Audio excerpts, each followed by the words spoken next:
one, fight!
No sparrow, does this word not sound like the death bird culling the living dead at dawn?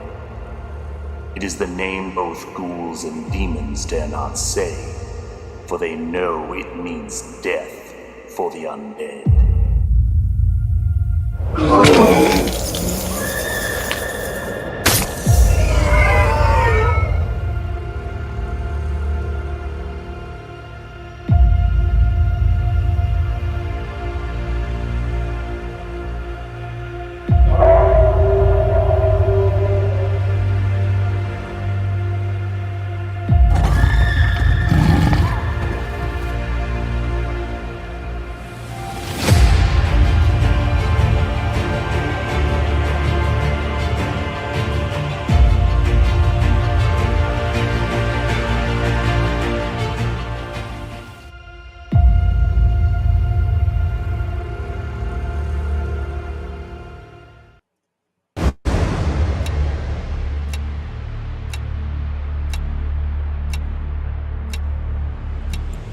What if the fake news canceled the world's most beloved heroes?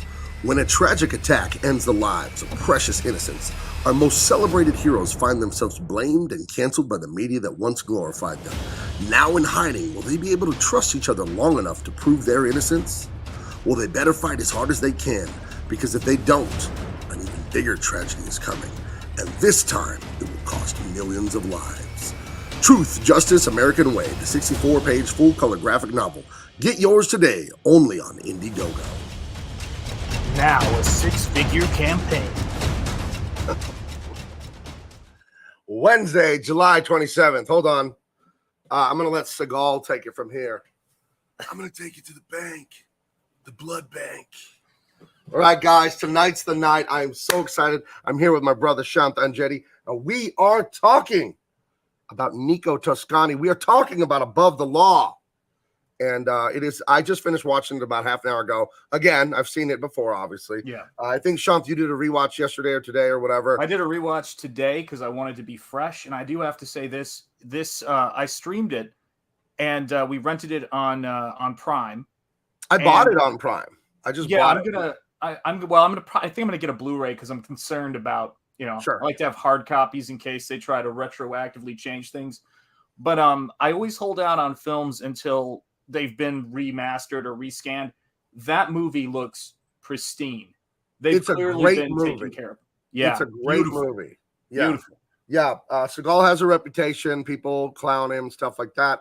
Yeah. As you know, I'm a sincere fan. I'm not an ironic fan. I do love like his first 5 films. I think they are some of the best like 90s, 80s action movies around. I really think Yeah. they're, and it's not just me. I mean, they were box office hits, and he was an absolute star. And he's a Yeah. star in these. He's got charisma. He's still young and handsome, and he's thin and athletic somewhat. He's not overly muscular. He's very wiry and long, more like a basketball player or a track star. But yeah, he's a star in this. He's absolutely a star. You know, I really don't like people crapping all over him nowadays, whatever, because I'm a fan. But you know, people are free to their opinion. But seeing this just reminds me, damn, 90s action. This is what Double Impact is all about. I can't believe it took us this long to get here. You know? Yeah, man. And this is the thing about Steven Seagal people have to understand is there has been this legacy of, regardless of what people say, of getting martial arts into the pop culture space, which is something that, you know, I don't want to say it started with Bruce Lee per se, but I mean, it's certainly on the American scene, Bruce Lee was, and Enter the Dragon was a major milestone in bringing it to the States. And for those of us who were, you know, grew up going to, you know, the video store, some indie video store to get movies like, you know, Feng Sai Yuk or movies like, you know, Iron Monkey or things like that on VHS. The way that it was easiest for me to get this stuff when I was growing up in Chattanooga, Tennessee with Stephen Rockwood, as he often says, was to get a hold of, you know, these action movies. So that's how I learned about Aikido. That's how I learned. And I know, again, you're right. Like it's the hip thing to do, but so many of us who got into actions, how many people were inspired to get in to martial arts because of Jean-Claude Van Damme and Steven Seagal? I really do think you're so right. I really do think the UFC exists because of Jean-Claude Van Damme and these guys. Yep. Bloodsport is a tournament fighter, right? 1988 Bloodsport. You've got that Street Fighter video game. And what is the theme of Bloodsport and Street Fighter and those sort of things? They're different fighting styles, kung fu, karate, all kinds of different things meeting up to see who's the best. What is the UFC? It's mixed martial arts. I really do think that was in the zeitgeist. And I don't think it's directly responsible, like Dana White and the UFC people are like, oh, we'll make the UFC because I like Van Damme. But it definitely has they share DNA for sure. And there's a timeline there. If you ever, guys, look up on YouTube, not right now. Stay tuned. Stay with us. Stay tuned, people. Absolutely. But look up UFC 1 from like 1996. And it was like Street Fighter, the video game. There were no rules. There's like a 400-pound Hawaiian guy versus like a 180-pound white, like kickboxer. Totally. And he kicks the Hawaiian guy's teeth out. They're not wearing mouthpieces. So the UFC was more like the Street Fighter video game at the beginning. It was insane. Uncle Al, I've enjoyed Seagal's movies. It's just a shame that he has a well-deserved rep as being a prick on set. No, I deny that. I will. I'll have blinders on for Seagal forever. I love Seagal, so you can believe that. But I'll choose to be in denial, whether it's true or not. I love me some Seagal. Yeah, man. Yeah, it's good stuff. You know, I hate when people promise something and that doesn't come through. But I will not give any details on this. But I might, it might not happen. I might get to speak to Steven Seagal very soon. Not kidding. Might not happen, but I might get to. Sean knows about this.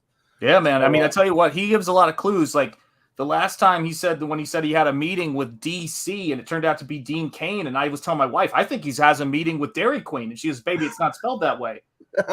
So, you know, every now and again, things. Yeah, UFC 1 was guys, this is the other aspect of it. The conversations for me when I was studying Taekwondo when I was a kid, the thing that was interesting to me about it is it didn't, you know, people talked about it, but the conversations were always, you're going to compete like in the Olympics, Taekwondo, there's a medal for it. Judo, there's a medal for it. Everything was different. This is the first time, absolutely, Mrs. and J to the rescue. This is the first time that you see, you know, you saw in a movie, you were going like, what's the best style? And that's, you know, where the Gracies, you know, came through and everything else. It's like, let's find the best styles. And it has exponentially improved combat, like America does with a lot of things. You know, bring everybody together, let the different disciplines, you know, fight it out for who's got the best ideas. You know, there's no entry fee, you know, just to make it happen.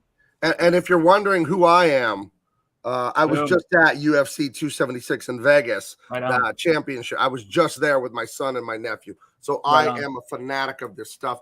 And I want to go to the one in September, Nate Diaz versus Khamzat Makayev. I don't know how to say his last name. Sorry. But yeah, I can't wait to go to that. I want to go. I'm not sure. It's a pricey hobby to go to the UFC. So please buy Truth, Justice, American Way so I can go to UFC fights in Vegas. Well, what's happened since our last Double Impact regarding Truth, Justice, American Way? I feel like there was some major milestone passed. Yeah, if I could only just. What did happen? What did happen? I feel like we are a 6 figures young lady campaign. Now I will spare you guys fire tonight. I will not play that. That's right. But we are. What are we at here? Let me share my screen. Share screen. We'll see what it is in just a second, Shanto, buddy. Let's see. Oh. Looky what we have. We are one backer away from 1,600. Who wants to be lucky 1,600? But right, wow, guys. I am humbled and so grateful to you guys. $103,424, and by 1,599 backers. Excellent. Yeah, I've been doing the media circuit. Fox News. I was on Friday. I was on John Solomon on Real America's Voice with John Solomon and Amanda Head on. What day was that? I don't know what day that was. They all blur together in CG, I think it was Friday. Oh, that was Friday, and I think Thursday was Fox News. And then today I was on Jesse Kelly, and that was broadcast on TV just a minute ago.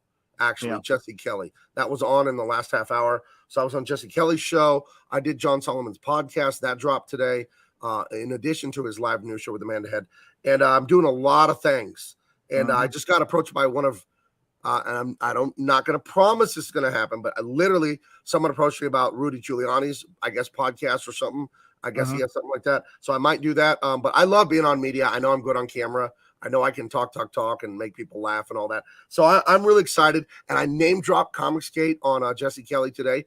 When you're on TV live, it's hard to get everything in you want to say because you got to be concise. You got to be fast. You got to remember what they just asked you and not get too nervous. And I don't get nervous. I don't have stage fright or anything like that. But I definitely name drop David Williams, Ethan, Comicsgate, and Ripa and all that stuff. So it's a lot of fun, man. It's a lot of fun. Man. It's a big deal because, now when you're going around and you're doing the press for this book, to be able to say that too as well. This is a 6-figure campaign. That's gonna get people to pay attention, man. Oh, and we're just getting started. We're just getting started. And since we're talking about it, let me show you what we have right here. So if you back this, I need to update it because there's a stretch goal unlocked at 100,000, and I haven't updated that yet because I've been so insanely busy. But right here, I'll show you what you're getting if you backed. You're not getting that Steven Seagal poster. Oh yeah, so you're all gonna get that original poster. Absolutely, a small piece of it. No, 50,000. Everybody gets the 3 gorgeous trading cards. 60,000. Everybody gets the corner box sticker. Design not final. I'm still working on the corner box. The 6x9 full color mini print, kind of like on postcard paper. That's done in color. Just needs to be printed. Then at 90,000, we unlocked character bio pages. There's going to be a few more pages added to the 64 of Marvel handbook or DC's Who's Who. So we're going to do some fun pages like that. That art there with Truth and it says her name, that's not the final art. It's just giving you an idea. I need to make some new art to show that at 100,000, we unlocked a pinup that Dave, Gary, and I are doing a jam on. And the way this pinup works is Dave laid us all out, and then we each ink a character on 11x17. I have to do Justice. Gary already did Truth. Do you guys want to see Truth? If we can get a few more backs tonight for Nosfero and Truth Justice, I'll show off Gary's inks for Truth, which I haven't even seen yet, by the way. I need to go to Dropbox and download them. But Gary's ink in Truth, I'm ink in Justice, Dave is ink in American Way, and this is our $100,000 thank you. I'll throw it in the book as a bonus pin up in the back of the book. And I need to ink mine later this week. I haven't printed it out. I destroyed my printer today. Dude, listen, that was a mercy killing. That was a whole other story. I've been fighting my printer for 2 days, and I just couldn't get to work. No network connection, the Wi-Fi, the ink, the lid is not shut. I think they sabotage printers through the internet with the firmware updates. That's what I think the companies do. Anyway, I went on Amazon, did some reviewing. You went Office Space on that thing, man. I bought a nice new printer. And then I pushed my printer off its shelf. Then I took my printer in the garage and gave him what for. Would you like to see a bit of that? Let's have it. Okay. Here's the body, first of all. So here's the printer in my garage. I dropped a 45-pound weight on him. Would you like to see that happen on a video? Let's have it. My daughter filmed it, so we were all laughing. I wasn't crazy rage. We were laughing about this. Let's see where I opened the video file. Let's see. Oh, I was clicking on the wrong thing. Okay, my daughter filmed a little bit of it. Damn it. Here it is. Here it is. Here it is. So have you ever felt this way about a printer, you out there watching? That's my foot. Oh, man. That was a 45-pound piece of iron. Let's see that again. Let's see that again. They don't make them like they used to. And you know what I'm going to do with that video and the photo? I'm going to show it to the new printer when the new printer gets here on Friday. That's right. Remember. I'm going to tell him, listen, I already showed you who I am, so don't mess around with me. So, yeah, I showed that printer what it was. Everyone hates printers. It is some of the worst technology human beings have ever made. Paper jam, pens out of ink, won't connect to Wi-Fi, can't reconnect to. It's the worst printers. I don't know. I used to work at Hewlett-Packard when I was 18 or 19. I managed an assembly line with 90 people where we made printers. It's horrible technology. And this is hurt everyone's life at least once, a printer. So I can't ink my Justice Guy until I print that out at 11 by 17. So I got to get my printer on Friday. Right so on. Anyway, I hope that was a little catharsis for you guys seeing me demolish that printer. And right. I texted my daughter afterwards. I said, and after he died, he went to printer hell. So yeah, you know what printer hell is? Say that Gabe was out for justice. Well, that's right. I told the printer, I'm going to take you to the bank, the blood bank. That's right. No, here's what printer hell is, and then we'll get back to being normal people. Printer hell for printers, when they go there, it's a place where they work, they're connected, they're filled with ink and paper, and they have to print all day. Because apparently that's the thing printers hate the most, is just printing all day. So that's what hell for them is actually doing their damn job. Let's see. iObject, printer work in IT is considered the trenches. Yeah. Inkjets are evil. Go LaserJet. A lot of money. And I don't print out nice prints. The way I draw is if I draw something on my iPad, I'll just blow it up and print it 11 by 17 on typing paper to trace on a nice paper. And I don't need a high quality print. So I don't need the LaserJet prices, but thank you. Yeah, let's see. Gabe, the headband is a Rambo reference, right? Just checking. It matches Sean's Karate Kid headband very nicely. You know what? It is a Rambo reference. That's right. Not? It could be Ryu, as I said, Ryu from Street Fighter when I was a kid. Since I was a kid, yeah. Right. Let's see. In slow-mo, like the scene in Office Space. Yes. That's right. This better have the rap music from Officers. You know what? I think I'm going to get on an edit for that. I think I'll get on an edit for that. Oh, look at this. Shane is at 293. Wow. Just amazing. Go, Shane. Go. Okay. So where was I before I got enraged about that again? Oh, yeah. So I got to update the art here. So if you back tonight, if you haven't back now, guys. We are having so much fun. This book is so dang good. I'll show a snippet of art. And then do you want to talk about Nosferatu a bit? Or do we want to get to Steven Seagal? Your call. Let's get to Steven. We'll get to Nosferatu in due time. Let's get to Steven. That is criminally underfunded, you guys. Nosferatu is one of the prettiest Comicsgate books. It is so well illustrated. So let's see. It's looking awesome. Yeah. It's going to be it's like I was watching a movie that we are going to have to do on here. It's for free on YouTube. Now watch them pull it. You know, the studio will pull it just because I said that. And I just watched a movie that was straight up what I want Nosferatu to be, down to things that, having never seen this movie, I was like, this is eerie. You ever have those moments? And I want to say this too. Because I think it's relevant in the chat. Where's my man? Where is he? Love God Bible Truth said to make sure that we're also giving thanks to God for all this, and I wanted to let him know we absolutely are. That is a large sector of our conversations, being very thankful. That is. I'm thanking God for what we have, and I want to make sure I said that. But I saw this movie Solomon Kane, and Solomon Kane is another Robert E. Howard creation. It's a flintlock and sword fighting evil, in the name of good. He's this character of faith, but it's got this kind of action sort of rawness to it. And I watched this movie, and there were so many things in common with Nosferatu, down to him trying to save this girl, and I was like, this, it is so right, this time for this book, and I'm just, this character is gonna be awesome. Yeah, dude. When I was watching your intro and it said Nosferatu, the name that ghouls and demons fear. I'm like, dude, you're channeling Robert E. Howard style. Yeah, man. The creator of Conan the Barbarian. some of the best pulp stuff ever written. When you went for pulp in that as your tone, you nailed it, dude. You nailed it. For monsters, the thing that goes bump in the night is Nosferatu coming to kill them. Right. That's how I view it, man. He's their Baba Yaga. We're getting to Above the Law in 30 seconds here. Here's page 1 of Truth, Justice, America Way. You've already seen this one colored. I just want to show off Gary Martin's inks really quick, because what you may have not seen yet is his page 2-3 spread here, and what madness I have written for David to draw. Yeah. And I'm writing all this stuff, and it's insane and detailed, and then I'm like, oh my gosh, I have to color this. Like, why did I write this? Yeah. I should just write the whole thing. Everyone looks like Pac-Man, and it all takes place in outer space. That would be easy to color. Yeah, dude. I mean, but it's like, I'm just telling you, man, we're making the unbelievable resurgence of pulp. And that's the thing too, when we talk about Above the Law and we talk about all of this stuff, first of all, look at how, when you're looking at Truth, Justice, American Way, you're seeing, Justice, you are seeing a character that is very much a throwback to, or a re-envisioning, really. I mean, it's a brilliant character. Right. To what you're seeing here in this book, somebody who is trying to go and bring and stand for and manifest justice. And that is what these heroes in the 80s started to do for us. That is what Nico or Above the Law did as a film. So, yeah, you start us off, man, because you've got the here greatest we poster. go. Nico, Above the Law. It's so good.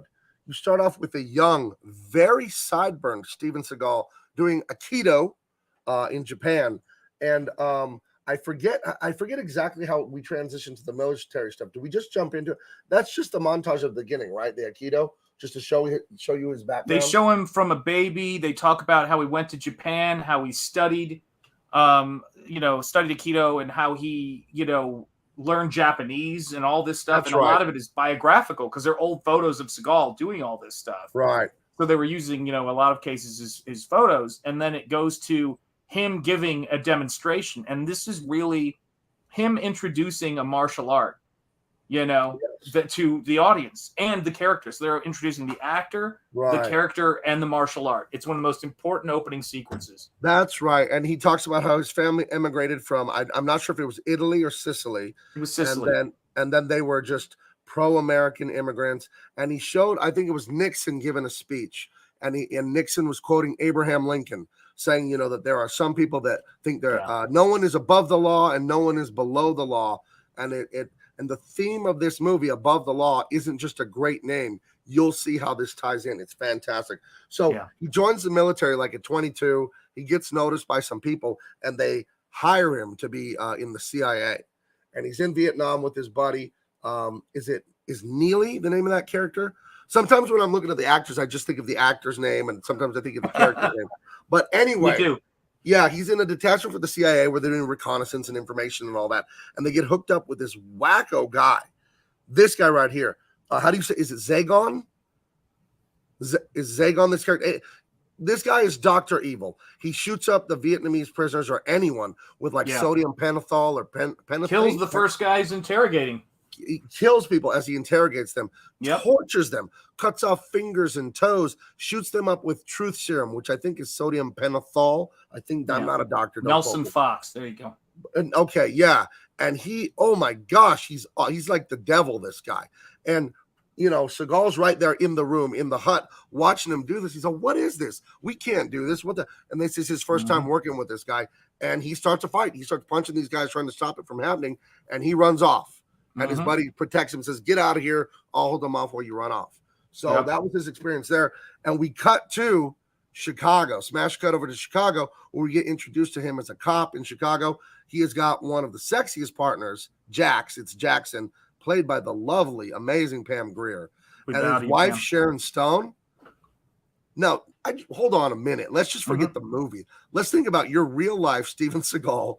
This is your first movie. Yep. And you're getting to be with Pam Grier and Sharon Stone.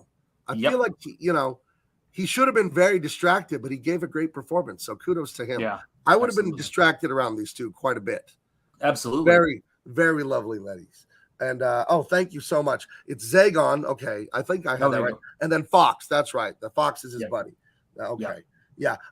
Sometimes I watch movies and I just forget the name of the character, and I'm just like the actor's name. Do you do that sometimes? Yeah, I do, and I get them like there's certain characters that for some reason just got stuck in my head, and that actor also played Influence in Dick Tracy, the villain, Right. Influence, the gangster. So whenever I see him, I'm always like going Right. Influence. Right. So Yeah. early on in this movie, he's Nico Toscani is Yeah. Seagal, and we're meeting his family, and you can kind of see Sharon Stone's holding a baby right there, and they're doing Yes. like they're Catholics, they're very religious, Italian Chicago family, and they're doing like the baptism, and they're doing like the big family picnic or whatever party afterwards, and it's a really great thing establishing who he is.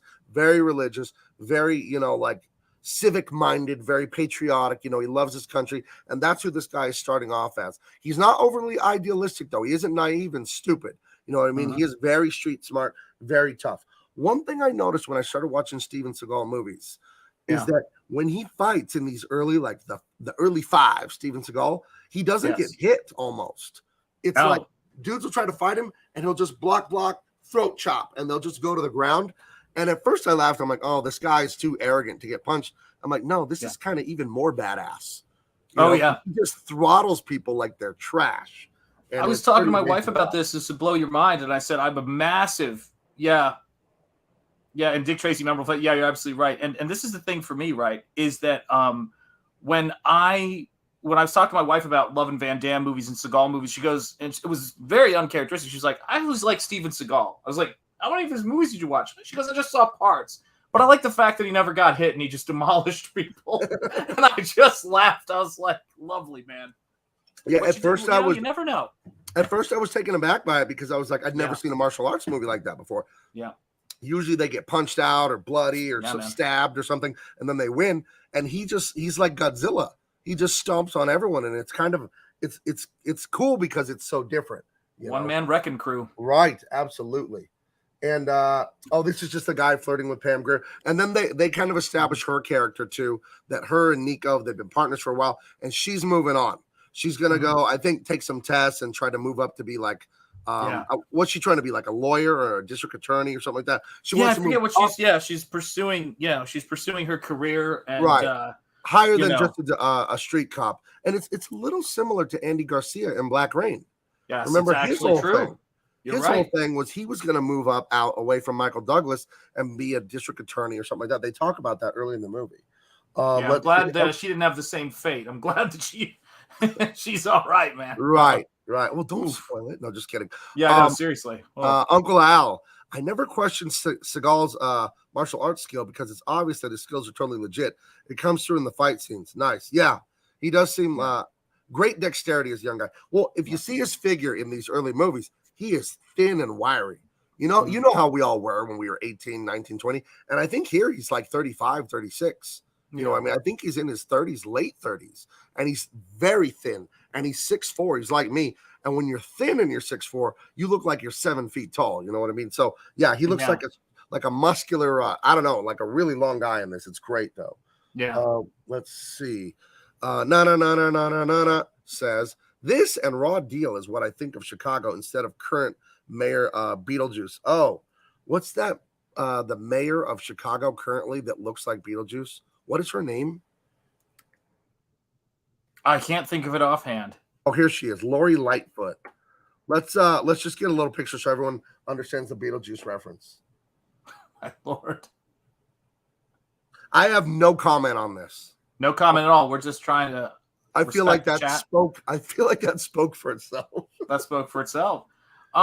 Yeah, I mean, dude, yeah, this is you take over from here because they were at the baptism of the baby, the family party, and then his mother or his grandma, I forgot who, I just saw the movie, was very upset because and this is a sequel to Stranger Things for a lot of people who don't know this. This is Steve Harrington because this takes place in 1988, so it's after the Stranger Things series. He gets into crack and he ends up just living a life of crime. So fun fact for all of you. But yeah, so basically it's almost like the opening sequence, the party after the baptism. It's like the sequence in Godfather.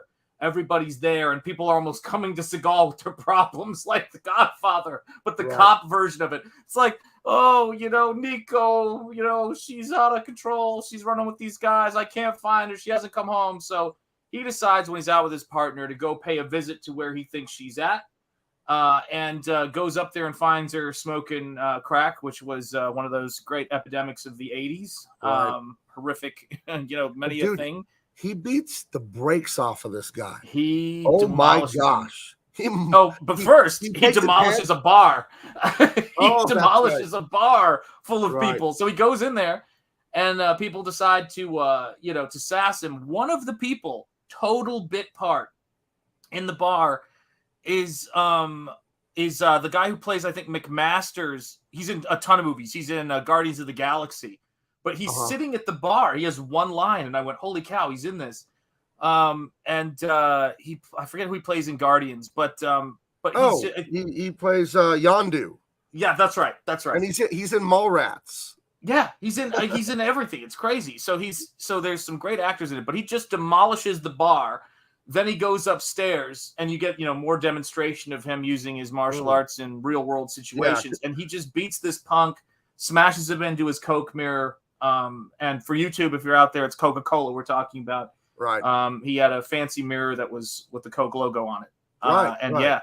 Gets it done. Yeah, but I believe this is his niece, not his little sister. Yeah, that's right. That's his niece. Yeah. Beats the shit out of this guy, but it's the inciting incident of the story because this guy gives him a tip and says there's a is this the guy that gives him the tip about the yeah, he does. He says there's a motor coming in through customs tomorrow, is what he heard some gangsters talking about. A car engine is coming through. And he assumes it's going to be packed with heroin or something like that. That's what his assumption is. Right. That's what he thinks. Not.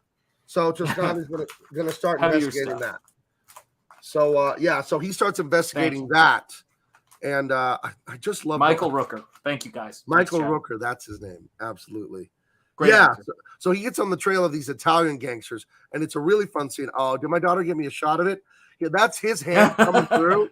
That's his hand coming through the top of the car. These Italian gangsters are trying to get away, and he's literally on the roof of the car, choking the guy that was shooting through the roof, trying to kill him. It's a great scene. It's a really fun scene. So again, we see that he is like he's very moral, but he's like a rabid dog. He does seem a bit fearless, Nico Toscani. So it's a really great character thing, and stuff like that is always very inspirational. You know what I mean? Like, who the hell would jump on the roof of a car with people shooting through it at you? It's completely insane. So these guys, these Italian gangsters, they had something to do with this engine block that had, turns out it didn't have drugs in it though. It had C4. Yep. Why are explosives being smuggled in the country? But we're gonna find out. It's pretty terrible. So he doesn't know what's going on with these guys. He doesn't know what's up with the C4 or anything like that. And this jerk again, Seagal, he returns. And we have the church. How does he end up with the church people? I don't remember that. How does he end up? What leads him over there? The immigrants. He runs into the priest at the party, and I think it's the party. And the priest says, "You need to get to church." He goes to church, and the priest says, "There's something I got to show you." Right. And he takes him down to the basement of the church, where he sees that they have got all of these folks, I think from Ecuador, if I'm not mistaken, who are refugees who are hiding in the church. And that, of course, the conversation of when am I going to see you in church again, and the reason why they're there, leads to the inciting incident. Right. Which Right. So he finds out about the people in church, sees this mysterious lady in the church, and what's going on? Why are these people hiding in the basement of the church? And they're terrified, the people in the basement of the church. They don't want to see Steven Seagal. They don't want to see any strangers. They're just hiding in like this downstairs back room. What's up with this? What is terrifying these people? Well, we're gonna find out. It's awful what's going on. And what happens at the church is a bomb goes off and it kills the priest while he's given the at a Catholic church. Is it called a homily or is it called a sermon? I don't know. It's a sermon, I think. Yeah, a sermon, and it kills the priest, but it ends up killing the wrong one. And what the hell was going on there is somebody was trying to assassinate the Ecuadorian priest. Yeah, this guy right here, the guy on the left, obviously, someone was trying to assassinate him, but he was too afraid to give the sermon, so someone else did it instead, and they got, and that's terrible. And a lot of people got hurt in that thing. I believe Nico's mother, like she got So remember, Yeah, she got hurt, and they were trying to take out another gentleman who was there. Right, all kinds of people. All kinds Mm-hmm. of people got killed and hurt and stuff. It was very bad to blow up a church. I mean, to attack a sacred place, that's like low. Very terrible. Yeah, yeah. So this CIA sort of operative guy, he's a liaison between the CIA and the police and all that. And he's telling Nico, leave the Italians alone. Stop looking into the engine block. Stop asking what's going on with the C4. You know, basically, higher up people have told me to tell you to bug off. And of course, he's not going to do it, right? So, and here he is. He's covered in blood. He's come from the scene at the church, you know, his church. Remember, we start off baptizing his child. He's very Catholic, you know what I mean? Yep. He's old school Italian Catholic. So to desecrate the church, it doesn't get much worse than that for most people. No. Yeah, it's got there's a lot of references in this movie that are, to me, visual references that are very much like The Godfather. The baptism, the party celebrating, you know, where, you know, it's celebrating a religious event. It's an engagement or wedding. Wedding party in the beginning of Godfather. But it's a really interesting twist on this, right? Because it's the Italian as the loving America, which is a little element of Godfather, interestingly enough. But but he's choosing the way of law and order, and that's a really interesting shift when you think about it. It's kind of amazing, right? So now he's got a bug up his butt because the liaison is telling him the feds don't want you looking into this. And he's like, well, they blew up the church. So, you know, you're kidding if you think I'm not going to look into this.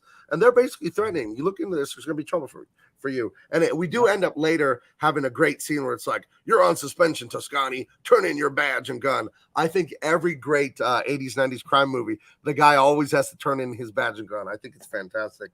We just can't do that in our line, you know? It's like, I want you to turn in your paints, and I want you to turn in your Cintiq. Like, you know, we don't have a... It's like, I'm out of this outfit. We throw the Cintiq and the brushes down. Stomp out. Oh, my goodness. So Seagal starts going around the Chicago underworld trying to get to the bottom of this, asking questions, sticking his nose where it doesn't belong, and throat punching people the whole way.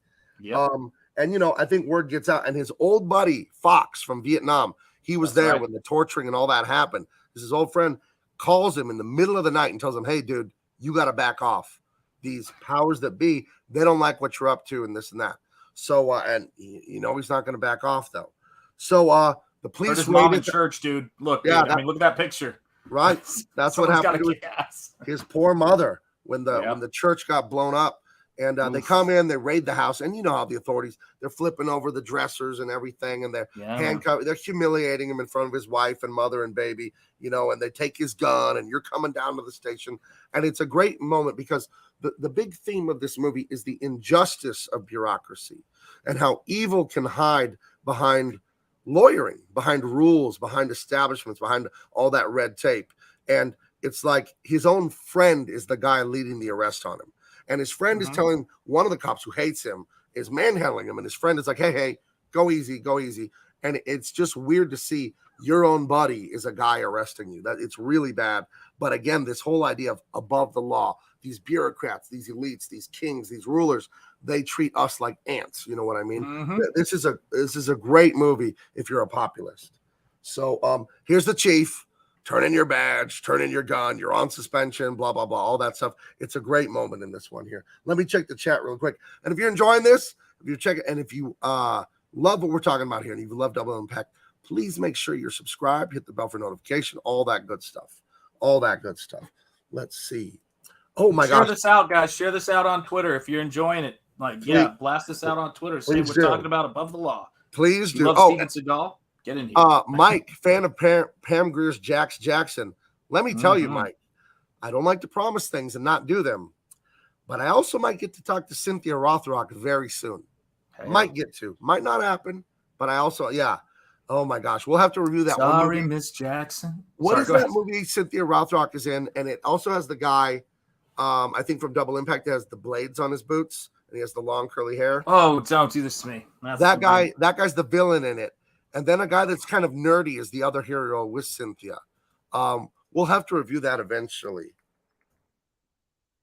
Hold on, I'm looking that up. I know, I am too. I'm like, where is it? What is she most known for? Cynthia Rothrock. Let's see. There's Tiger Claws, Martial Law 2 Undercover. Is it No Retreat, No Surrender 2? That's the one, I think, yeah. It might be. It might be. I'm not sure if that's it. No. Rage and Honor or Honor and Glory. It's one of those. Okay. I think it's Rage and Honor. I think that's the one. Oh my gosh, that has a great fight scene in it. Yeah, it's Rage and Honor. I'm looking at it right here. Here it is right here. We'll have to review this one day, but let me see if I can talk to her first. But there's also this movie of hers. It's a VHS Extreme Stretching with Cynthia Rothrock. I think we should also possibly review that. I'm throwing that out there, but I leave that to the chat. My goodness.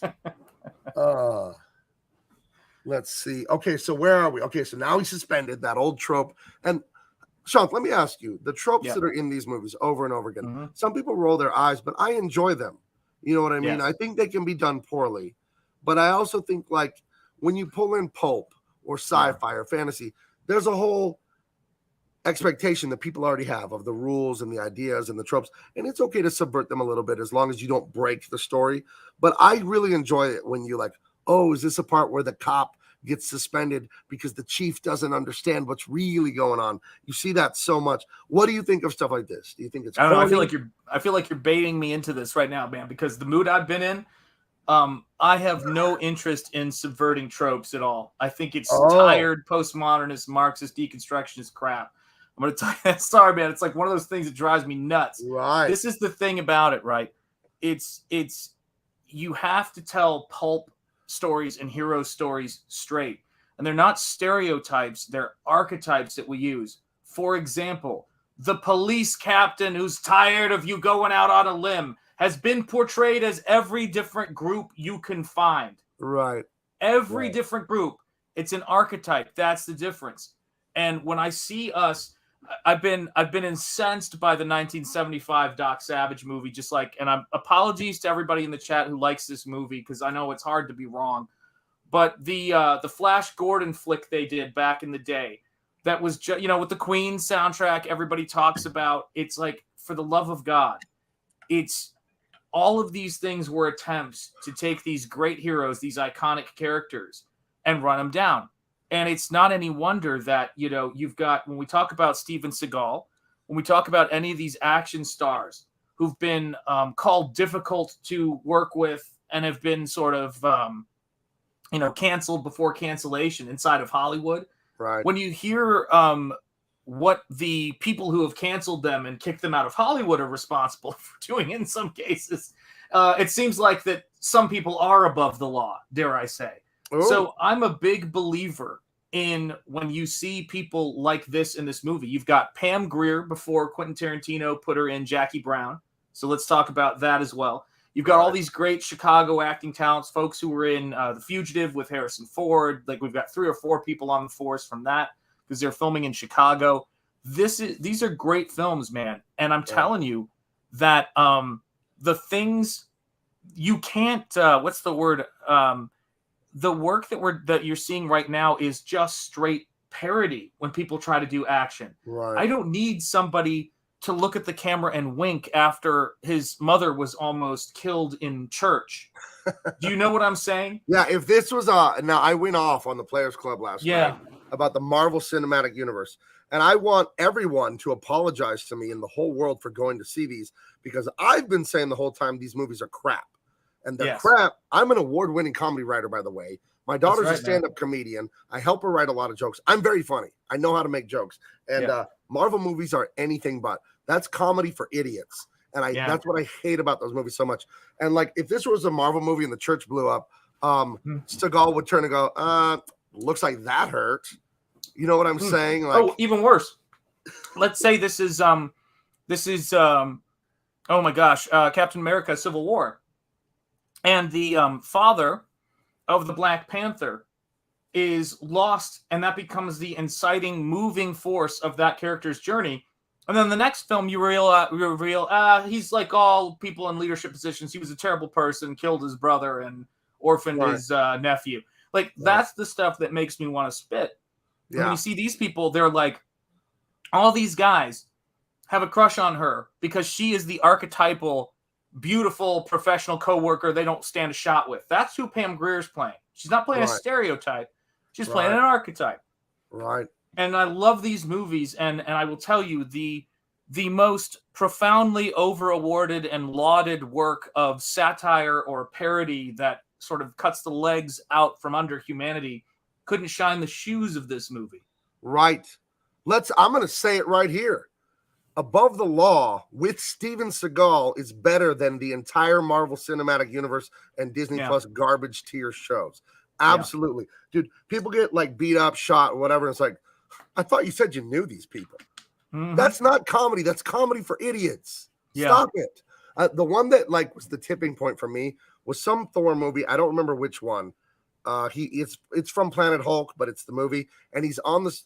He's there and he's gonna fight the Hulk in Jeff Goldblum's whatever. I didn't see the movie. All I needed to see was the commercial where Thor's afraid, and then the Hulk comes out of the Gladiator Gate to fight him, and Thor goes, "I know him from work."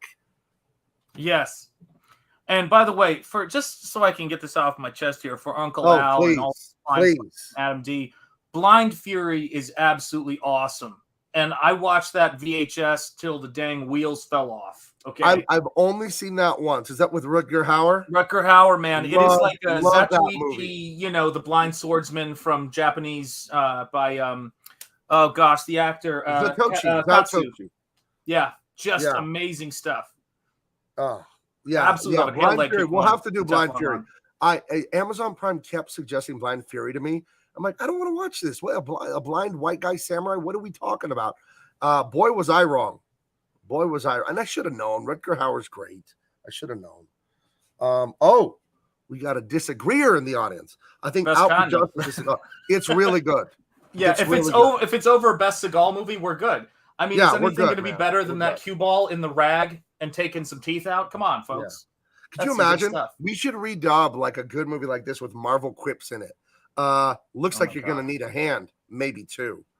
It's like, what the hell? That's not a joke. Dude, I got a, and just because I think this is an important thing, I got a copyright, claim on a totally, to me, falling under the rules of fair use as both educational and commentary. I mean, I put work into this thing to just sort of lay into lovingly the 1975 Doc Savage movie. And what I was doing was I was taking scenes and I re-edited them, timed them out, put just basic action scenes to really highlight how they humiliated this iconic pulp character. Because Nosferatu is very influenced by The Shadow, Solomon Kane, Conan, and of course, things like, stories and characters like Doc Savage. And so to see that really incensed me. And I just think what we're living in, and indeed, hail, no, absolutely, justice for Eric July, as far as I'm concerned, although I know he'll get it. He's going to get in that ass and get that bread. But this is the thing, right? When I'm looking at this stuff, is that I go, maybe that's what the counter-revolution is, though. Do you get what I mean? Not so much us doing this stuff to our own flicks and saying, what would happen if we made them quippy? But taking their dumb flicks and redubbing them to make them what would actually be something that was their worst nightmare. Because that's how they win at parody. They parody our stuff to make it a joke. And I'm like, we should take their jokes and parody it to kind of show to flip that script. And so that's what I'm thinking about doing these days with movies. Because I've got the editing skills and the rage. I don't know. That is a great combo. I forgot who said it on Kings. I think it was Graham Nolan or someone said, we need to do a parody comic of SJW Comics and Marvel, just like play it up. Take some of their characters and then give them the Mad Magazine. And I think Mike Barron quipped in and said, and the really funny part would be the behind the scenes too. We could be meanwhile at Marvel editorial offices and just kind of lampoon some of the famous writers and editors and just show how they come to their diverse conclusions. And my goodness, your edit of Doc Savage was great. Did they take it down or what'd they do? No, they didn't take it down, but they just did a claim on it, so they could so I couldn't monetize it. And normally I wouldn't care, but I was like, you shouldn't want to monetize this shameful thing. It's like monetizing a time that, you did something awful, like, you shoplifted and wanted, like, you took American culture, you shat all over it, and I'm calling you out for it. So I actually sent him something and said, followed the Rekieta playbook, and I was like going, right, the laws are clear that deference is given to protecting the rights of speech in almost every case. and fair use is the thing that has to be disproven, not the other way around. Right. And I was pissed. I mean, it was 2 minutes cut to pieces and commentated over. And by the way, you couldn't pay people to take that movie, so ain't nobody stealing it. Right. Anyway. Absolutely. A great comment here. Someone said, find a role for Robert Davi in the movie version of Beef Law. Oh, believe me, when I make the Beef Law movie, we are going back into the 80s and 90s, except for the stars. I already know who stars in Beef Law. You got the twin brothers, you got the kickboxing. So do you know who stars in Beef Law? I will tell you. It is, and I've actually private messaged and talked with this guy a few times. None other. You've seen him. He's gone viral in the last 2 months. I've known him for a few years. Cobra and Talisman Tate, twin brothers. And Cobra is a 4-time world kickboxing champion. Absolutely. I think they will star as Max and Alex Volkov in my movie. And absolutely. Van Damme will be the trainer. We're going to get the guys. We're going to get the band back together and make an amazing Beef Law movie. It's going to be awesome. Man. Yeah, there will be. I tell you right now, there will be a Beef Law movie. I'm sure of it. Guys, I know you know this. All of you guys who are in here and hanging out in Double Impact all the time, man. I'm telling you, this shit's serious to us, man. I was telling Gabe, I've been so. It's not like I have days. And what's up, Jay Lee? Great to see you in the house, man. It's not that I don't get like furious or whatever, but I stew on things for a while. And when I'm done, I'm done. When I'm ready to say what I got to say, I say it. And I don't go off half-cocked, and it's not my sort of thing. So what I see this show about, what's great, and we talk about our comics. We want you guys to back our comics. It's a huge part of what we do here. We're in the promotion. We believe in capitalism, entertainment, and giving you guys what you're missing, being an alternative. But we also want to lift up the past, because if we're not lifting it up and championing it as fast or faster than they're tearing it down, we lose. Do you understand? Like, if our books don't sell, if people don't back them and they're able to stack the cards against us and say, give somebody like Eric July, try to withhold his money to gain interest on it. This is hypothetically, if that were to happen. We're in a situation right now where we're fighting for this stuff. So when people start saying, Steven Seagal, oh, he's a hack, he's not really this, he's not really that. The thing I want people to be thinking about is who's saying it, why are they saying it, and what is their dog in this fight? Watch the work. And if you enjoy it and you like the story of the message, you don't. That's how they win. They attack the person. They try to attack the character. One of the oldest rhetorical tricks in the world. Watch the movies. They can't win with ideas, so they try to win with gossip. It's right. Absolutely. And Robert Davi and all those guys. Absolutely. I love the suggestions that are coming. JCVD should be their daddy. That's hilarious. Oh my goodness. You're right. They can't compete. They can't compete with their ideas. So they go right to the ad hominem. It's just whatever. That's all they got, man. Right. So all they got is what if it was stupid? So here we go. Back to the movie. so absolutely. Who was that, Gabriel? Oh, it was someone I was gonna show you guys. I guess since we're in a little bit of a break from the story, I'll show it. So at $100,000, David Williams, Gary Martin, and myself are each going to do an inked piece for Truth, Justice, American Way. That was the stretch goal. We crashed through 100,000. Back it now. The link is in the description, and Nosferatu too. So this was it right here. Let me open this up. David just sent us this idea here, and we don't have to go with it. It's just an idea. So here's Gary's inks right here. Oh my gosh! Right. So Gary sent me this. Holy cow, Gary! Let me zoom it in. Yeah. So if you haven't backed, you gotta back, guys. Folks, Gary Martin is inking me on a 5-page thing, and I can't tell you what it is, and I'm so excited. People of the chat, okay? People of the chat, I speak to you now. Gary Martin is a living legend, not as an inker, mind you, as a torturer of friends and family alike with practical jokes. However, he's also a legend in the inking game. There is nobody who has got his virtuosity with a brush outside of legends like Dave Stevens. Right. People are legends with the nib, with the brush, in our ways of illustration.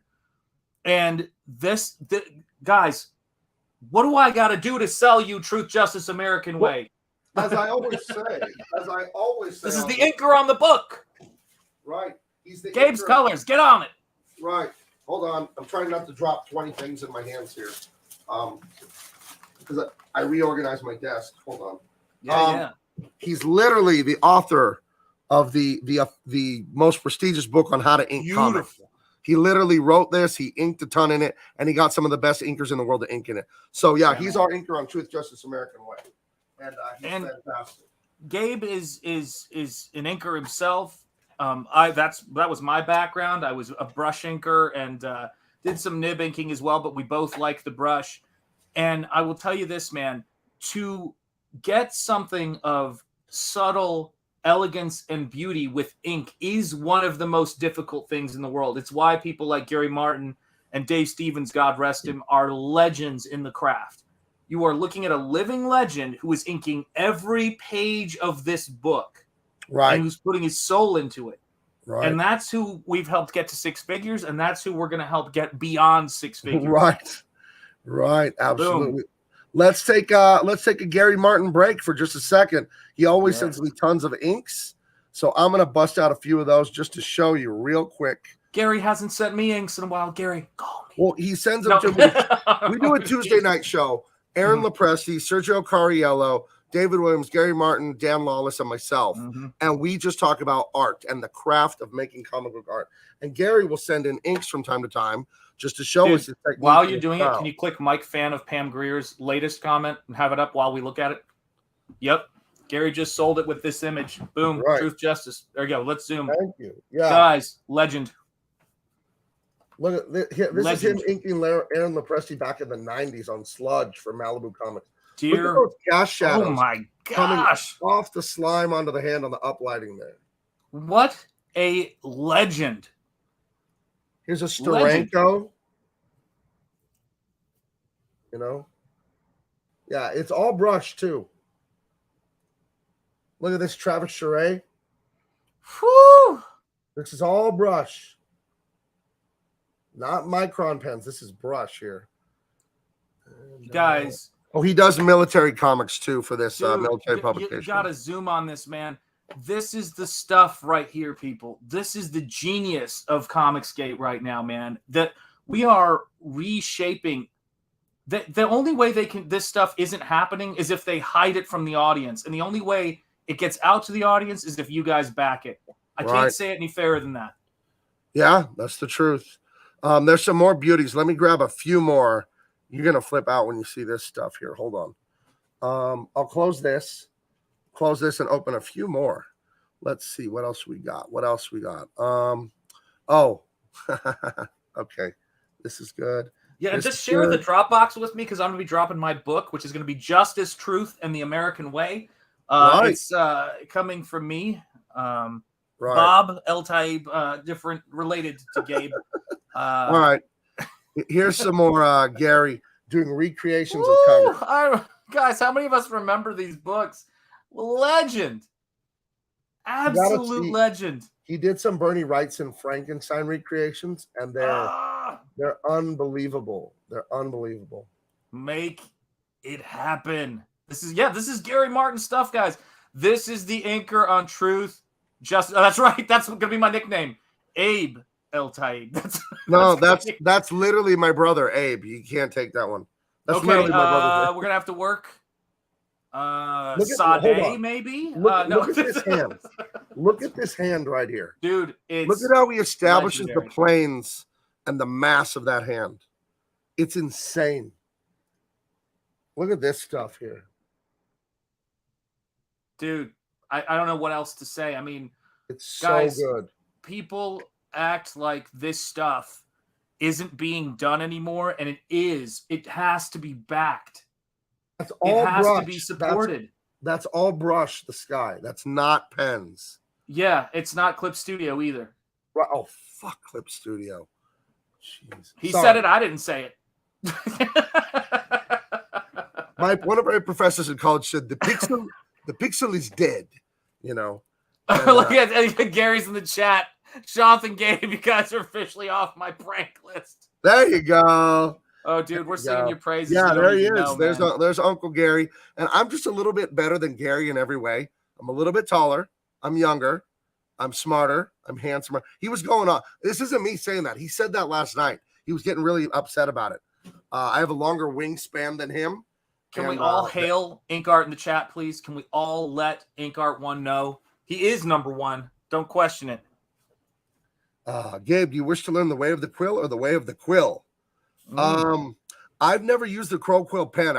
I'm big and strong, and when I use those little steel crow quills, I tear the paper, and I just don't like it. I love Kolinsky squirrel hair brushes. I love those the best, and I ink with microns for practicality because it's fast and easy and reliable. So there you go. And I'm way more modest than Gary. That's right. True. So absolutely, the man. Look at this. People, we talk about these movies, we talk about these comics, we talk about all of this different stuff, but this is the stuff that if you're growing up, in a suburb, outside of Chattanooga, Tennessee, just like Stephen Rockwood says he was as well, you need the art that you have access to. The great stuff that gets through to you is oxygen in your lungs, and it is the fuel you need as a young artist to get better. And Gary was one of those artists who made his way to my doorstep and didn't prank me, but just inspired me with his artwork. And look at that, guys. Look you at the cannot fabric. Look you at can't how buy that kind of skill. You have to earn wrapping it around the fabric with just some lines. It reminds me of the engravings, like Albert Durr and all those guys are on a dollar bill. How it's engraved when you look at the artwork, it's insane. Work ethic plus a gift from God gets you incredible magic to share with society, man. And that's it right there. Look at this. Beautiful stuff, Gary. My God. What a legend, man. What a legend. Yeah. Yep. So yeah, this is what we do on Tuesday nights. We go over.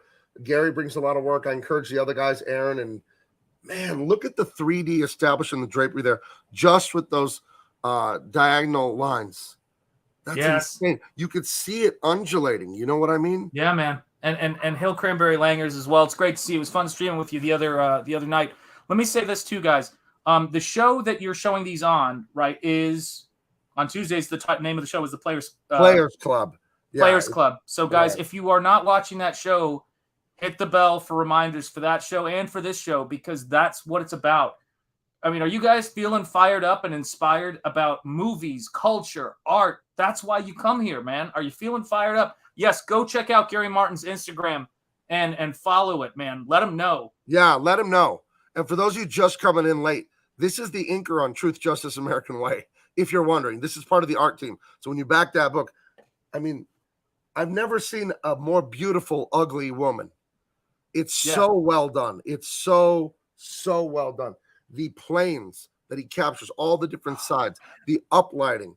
It's classical stuff, man. This is the stuff that, because Gary did that book, and we really need to crowdfund a Comicsgate re-release of that book. I'm just saying, guys, it has to be done, because otherwise, and Gary, I will say this, you so need to do some videos showing inking, because all of this stuff, the quality we have for Charles Dana Gibson inking is old film, that's not very good, but we have the best technology we've ever had for people sharing their craft worldwide. And this is one of our American masters of this field. If we don't have access to this stuff, I always think of that kid in Chattanooga who would now have YouTube. That's how he could be learning from Gary Martin, man. So it's I don't know, man. Look at how I love it, man. He made steam. He made steam with just lines. Oh, Gary. you mad lad. Look at how it's just steam coming out of this. Grandmaster indeed. Like this infernal pipe organ here. Yeah, he's like our Pai Mei, man. Like this is the White Lotus right here, man. This is getting it done. Oh my stars, man. Right? Woo! I feel like in Gary's sock drawer, each sock is rolled up and just stacked right next to its mate. And not one of them has a loose hair or a piece of lint on them. I feel like Gary might be, or it could be the other way. The only thing that's this orderly in Gary's life is his drawings, and his house looks like someone threw a flashbang in it. Dude, One let of me the tell you two. this, guys. There's no middle ground here. There's no middle ground. Gary's house is a hoarder's nightmare, or it's like an accountant's office or something. It's like perfect. This is the reality of it, man. Gary, this is the thing. If I feel like when I'm seeing this stuff that you're probably sitting on way too much original artwork that's cluttering up the space, I'm going to send you my address. You mail it here, and I'm going to take it off your hands. Right, I don't want you to worry about it more. This is pain. I feel like it's something I can do for you, Gary. Yeah. Gare Bear. You don't want to have a fire hazard at your house. You got way too much paper. You live alone. What if? I think you live alone. I think you told me you weren't married. Man, that's personal. I shouldn't talk about your personal life. Let's just pretend you live alone. Fine, I'll say it, Gabe. Gary and I are married. All right. It's out. Jeez. I thought we were going to surprise people with that later. Okay. So that's Gary Martin, everybody. Gary Martin, everybody. Oh, porn bot in the chat. Kill him. Get the porn bot. Knock him out. Yeah. Mods, take them out. Get them. Boom. Okay. Taken out. Swift justice. All right. I think they're being taken out. Because I tried to block them. Out. Yeah, I'm trying to block them and it didn't work for me. So yeah, so they've been gotten, man. Let me tell you this though, guys. That book is absolutely beautiful. And this is the stuff, right? When you think about the craft that you're getting, we all love this stuff. We all love myth. Hey, LOC Steve. Great to see you, man. Mighty Geek Studios, all you guys. It's great to see you here. So let's get back to Pam Grier for a minute here. Now I'm distracted with Pam Grier. So Pammy cakes. That's right. So what you've got is a bunch of police officers who know each other like family. And then you've got the folks who are the bureaucrats. And there's an occasional okay egg, in that group. But for the most part, who are working above the law. And they're on the streets trying to take care of stuff and protect the citizenry. And the other people, as you were saying earlier, see the citizenry, as the people that that they can exploit, that are like cattle to them, know. And OC Steve, I heard about our loss on the wrestling show to the Barton brothers, and anytime they want a rematch, we're up for it. That's right. But you got to bring it to get it. All right, yeah. So be ready. If you want it, I'm ready. That's exactly right. We were just lulling them into a false sense of security. That's exactly right. That's all it is. We took a dive. Oh man. Let's go. Okay. So Nico Toscani has been suspended. Turn in your badge and your gun. But he still wants to get out there. He still wants to find out who the hell blew up the church. What is going on? Why does the CIA want me to not investigate the Italian guys and all this stuff? What's going on? So he tells Pam and he tells his buddy here, I'm going, underground. I'm going to go check it out myself. And then his friend, being a true friend, says, hey, did they take your piece? So you could take mine. That's nice. You know what I mean? Yeah. So because they took his gun, so his buddy gives him one. And then he goes out into the wilds of Chicago, starts sticking his nose where it doesn't belong, and starts Aikido chopping people in the throat, much to my delight. I love it. And there's this scene where these gangsters, they get out of this car and they just start shooting at him. And I wanted to play it for you, but I brought up Amazon Prime and it knows I'm online, so it won't put the video on the screen of my computer. So it's a great shot. They should have stayed in the car is the long story. It's the short of that story. They're all stayed in that car. Right. They're all blasting away. They couldn't hit the broadside of a barn. He hides behind this. What is that? A Oldsmobile? I can't tell. He hides behind it. He gets to jump on it. Okay, so here's the shot I want to show you the video of. But again, Amazon won't let me play it while I'm on YouTube. That guy walks up to him since there were like 5 gunmen, and he's just coming. He's intimidating all of them, telling them to drop their weapons. And that guy's like, you can't take us all. And he just straight up shoots that guy in the heart. Oh, yeah. No, it's like the biggest overreaction ever. The guy doesn't go to attack him. The guy just gives him some lip, so he's shoots him in the heart. Yeah, and I think he says, he goes, "Get an A for effort," though. It was something great like that. It was beautiful, man. Oh, yeah, it was actually a comedic moment, kind of, I think, unintentionally, but it was it was very 90s action. Although I think this movie's 1989, right? It's 88. Yeah, it's 88. It's right around. This was like a renaissance for these movies. Right. I think it was because we talked about already, great movie, Death Wish. Right. And I think Death Wish was the movie that showed people how much people were missing law and order and strength in their culture. Like they were tired. They were fed up with having to frankly deal with the antics, dare I say, of adult children who had no respect for anything. And so these movies happening in 88, it was almost like that. They hit a tipping point in the 80s, and then it was just floodgates were opened. Right. I Googled it for YouTube. I think I found the part where he does the A for effort. So give me just a second to bring that up on YouTube. I want me to see this. It's actually very funny to me. It's hilarious, man. Okay, hold on. I got to get through a YouTube commercial. So anyway, let's see this. Chorizo tacos, nice. I think this has like German subtitles. Where's that guy?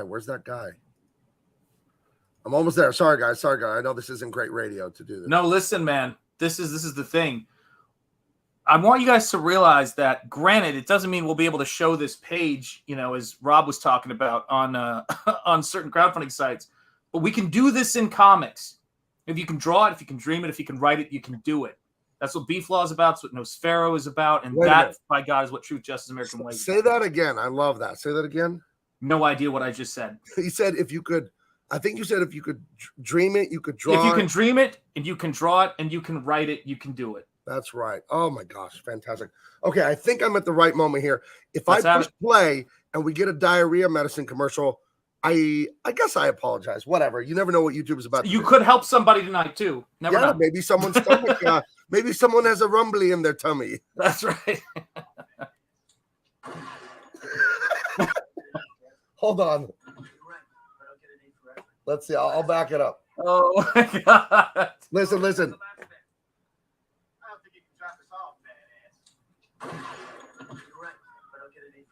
I'll get an A for effort. That's what he said.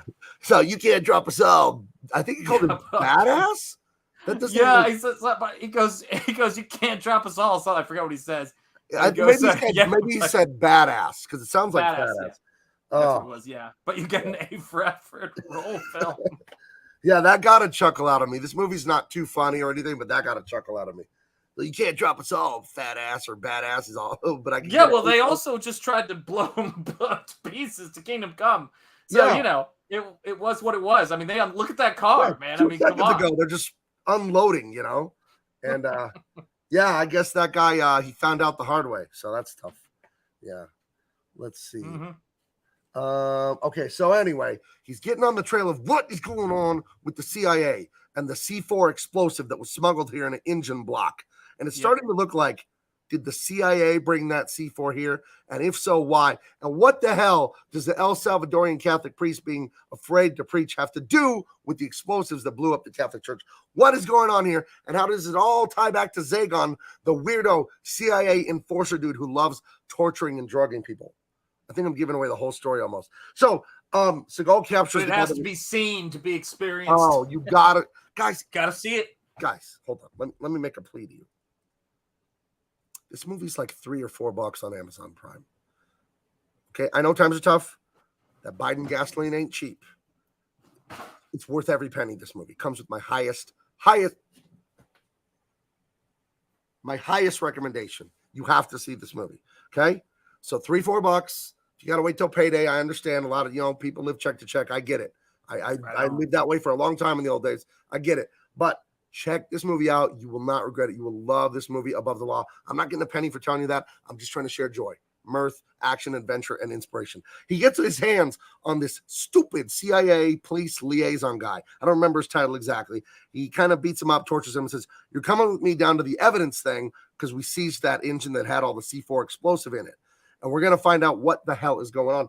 And sure enough, they find out the C4 is gone. It didn't even get registered into evidence. And the CIA took it.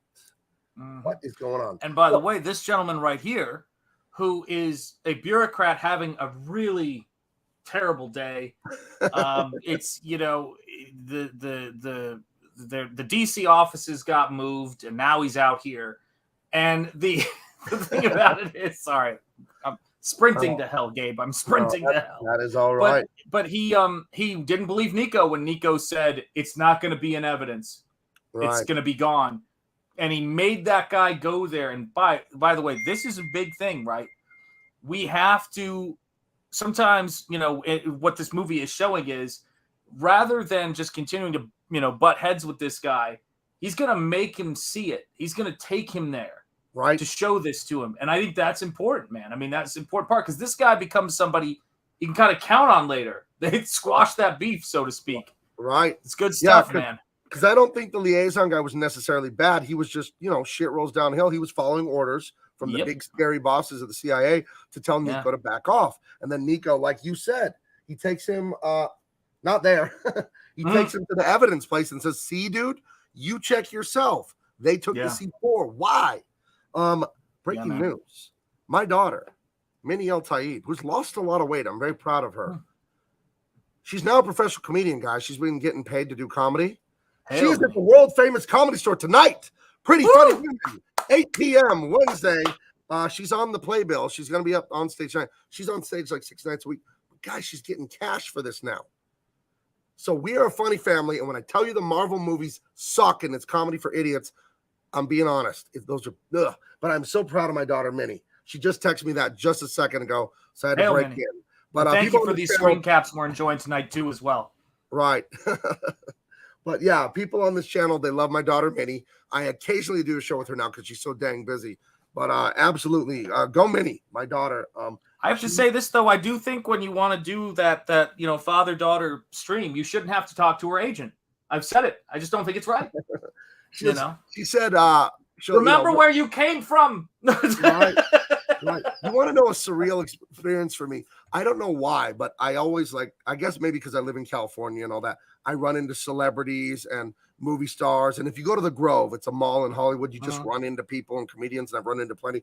And one of the weirdest experiences I've ever had, my daughter's 25 now. When she was 16 or 15, just starting out comedy, I was at that building right there, the Comedy Store in San Diego, writing Pauly Shore's sister a check because my daughter was going to take comedy lessons from her.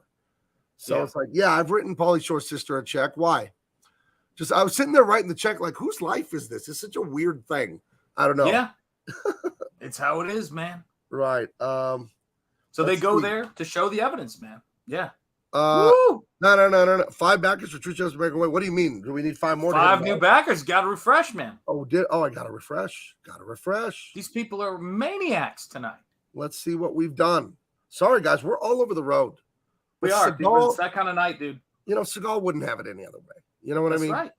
Oh, wow. Here we go. We're at, we're at 1,604 backers. They just keep coming in. Thank you so much. We call that the Martin effect. That's right. The Gary Martin effect, people. That is right. Okay. So anyway, now he's shoved it in the liaison's face. Told him, see, I told you something fishy's up here. And then he takes him down to the lake, makes him take his shoes and pants off and jump into the lake, and then drives away and leaves him there. It's not the ocean because this is Chicago. So is that Lake Erie? Yes. Right, Lake Erie. I've been there once. I went to... dude, I'm saying yes before I know, but I lived off the Great Lakes, the same place that Dan Lawless did in Grosse Pointe Woods. So we were right off one of the Great Lakes, and I was a kid. I don't remember. Okay. Well, in the Steven Seagal cinematic universe, this is Lake Erie. We'll just go with That's right. And, excuse me. Sorry, I had to burp there. It happens. Oh, no. I hate when I do that. I'm trying to scroll, and then I jump like a million. Oh, man. One of the all-time great scenes, though, man. So they try to take out Steven Seagal. Steven Seagal knows something's up. He goes to try to, deal with the matter at hand. Right. Once he's realizing that this isn't a drug situation.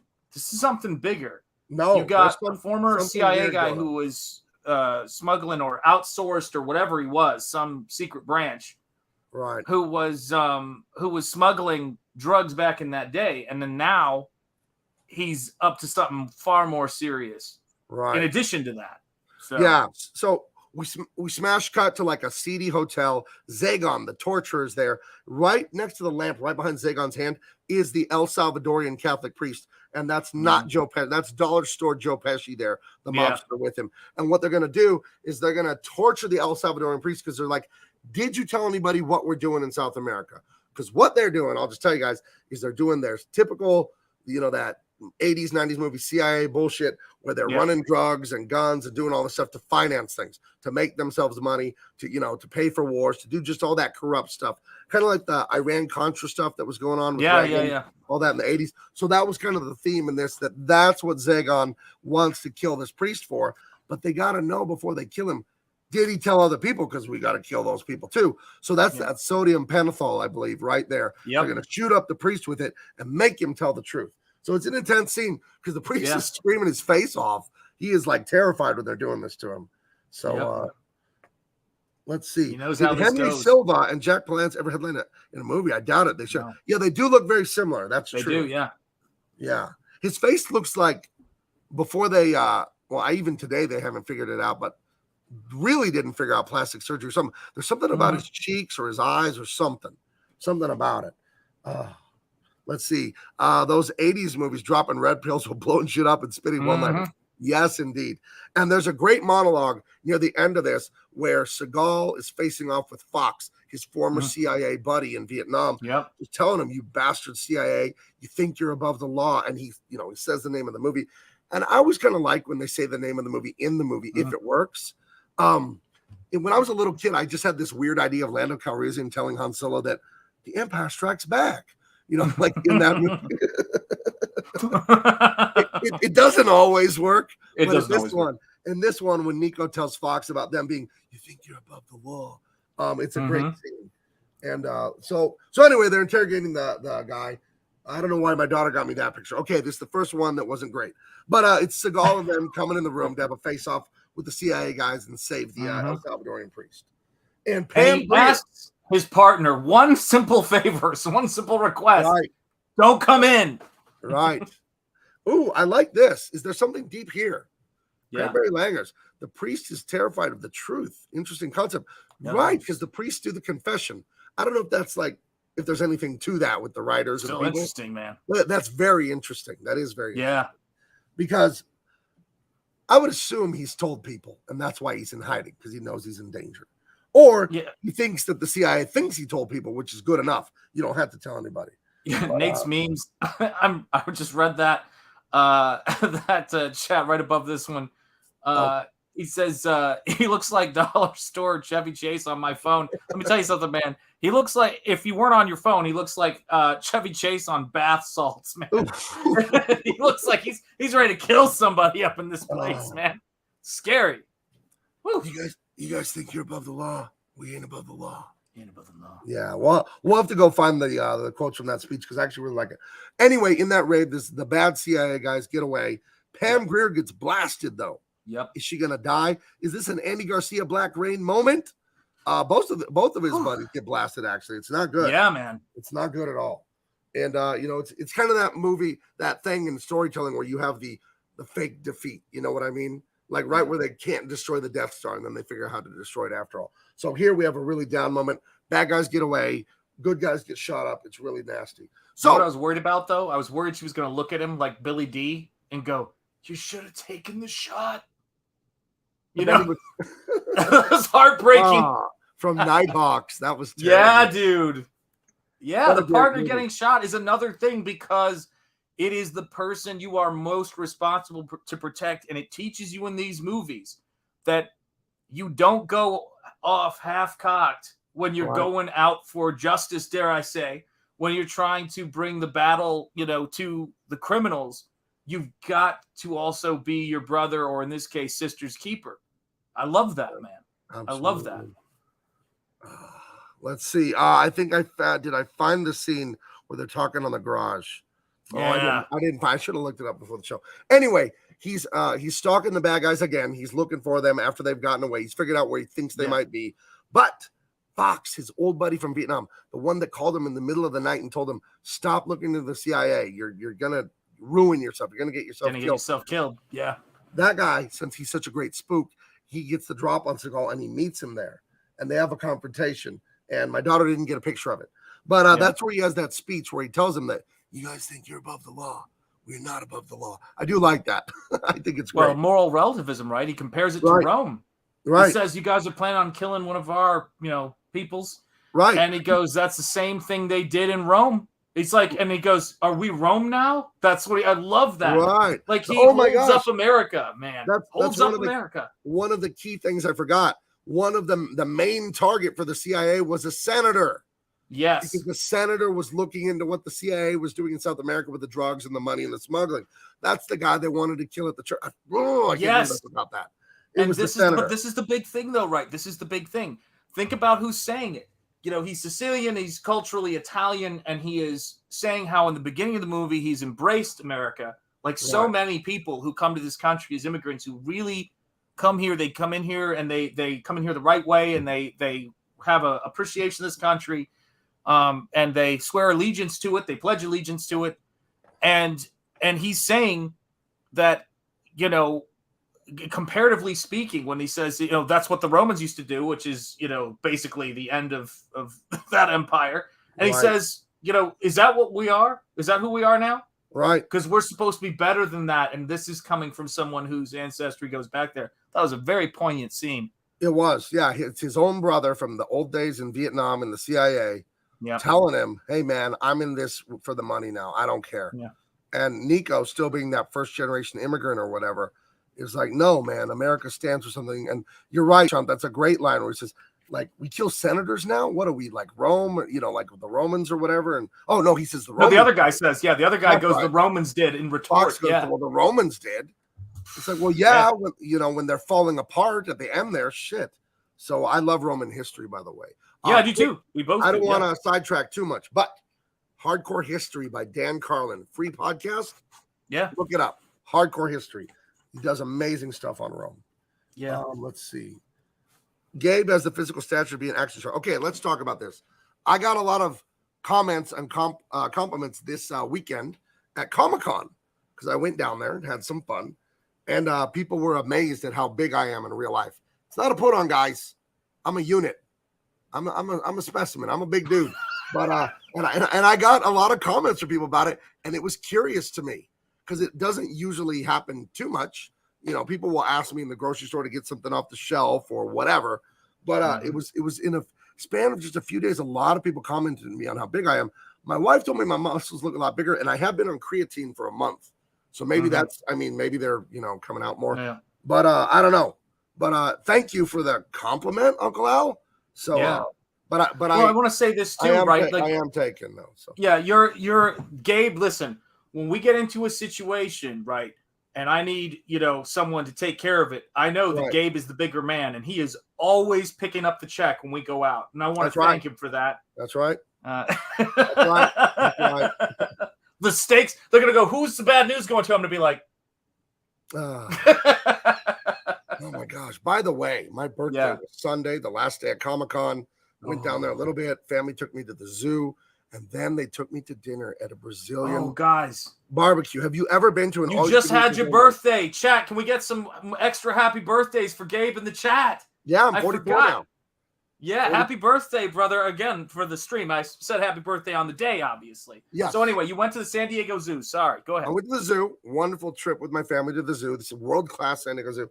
And then dinner at Fogo de Chao, Brazilian steakhouse, right next to the Comic-Con, the San Diego Convention Center. And the eating was good, friend. Lamb chops, ribeye, all the sausages and the chicken and the bacon wrap chicken and the bacon wrap filet. And they bring it on. I don't know if you've been to a Brazilian barbecue, but they bring the meat on these big, like 3-foot swords, and they just cut you a piece. And the guys keep coming and keep coming. Would you like this? Would you like this? And it's unlimited.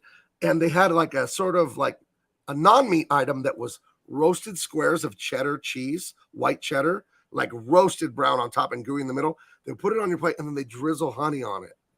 Yeah. Oh, I got one of those. And then I told the guy, I need you to bring more of that back. And when he brought it back, I said, it is my birthday. And he gave me 2. So I did roll home. I rolled home from there. And I had to wait a few hours to eat the blueberry pie my wife made me. I'm a pie man more than I am a cake man. So on my birthday, my wife always makes me a homemade blueberry pie. I love blueberry pie, man. Brilliant choice. Oh, yeah. So thank you guys. Ooh, I'm cooking steaks and made some chimichurri. There you go, William 03. Yeah, I had chimichurri all over my food. Brazilian barbecue. I highly recommended it. I pretty much fasted for the whole day before I went to the Brazilian barbecue. So that way I could just like meat. And the Brazilians have this soup. It's like a stew called feijoada. And it's like black beans and garlic and onion, I think, with roasted pork hunks in it. Oh, you want to talk about good. Anyway, Steven Seagal. His buddy gets We always go to food anyway. It's Comics Gate Stream. Let's do this thing. This isn't Players Club. Yeah. Listen, we talk about food all the time on all my shows. Got it, man. That's what we do. Right. William, at these places, they give you a laminated card that's green on one side and red on the other to tell the gauchos that have the meat on the big swords, stop coming to my table. Because they come fast, and one of the things you have to get in your head at Brazilian barbecue is they come and they bring you steak, they bring you sausage, they bring you ribs, they bring you whatever, and you feel like you have to eat it because another guy's coming, or else you're going to get this big pile. So you can flip the card over to red. I've been to one restaurant where it was like a wooden, like the size of a salt shaker, painted half red and green, just to tell the guys to quit coming. But find a Brazilian barbecue by your house. They're very expensive. It was like $65 a person. And let me tell you something, guys. This isn't just we're not just giving you advice. This is beef law. We're giving you beef law up in this house. That's right. Absolutely. Here we go. All right. Greatest kill in this flick, dude. Yeah. So he finds the CIA guys in the garage. They get into a shootout chase scene and all this stuff. And I don't know if you can see, but hit right there by the car.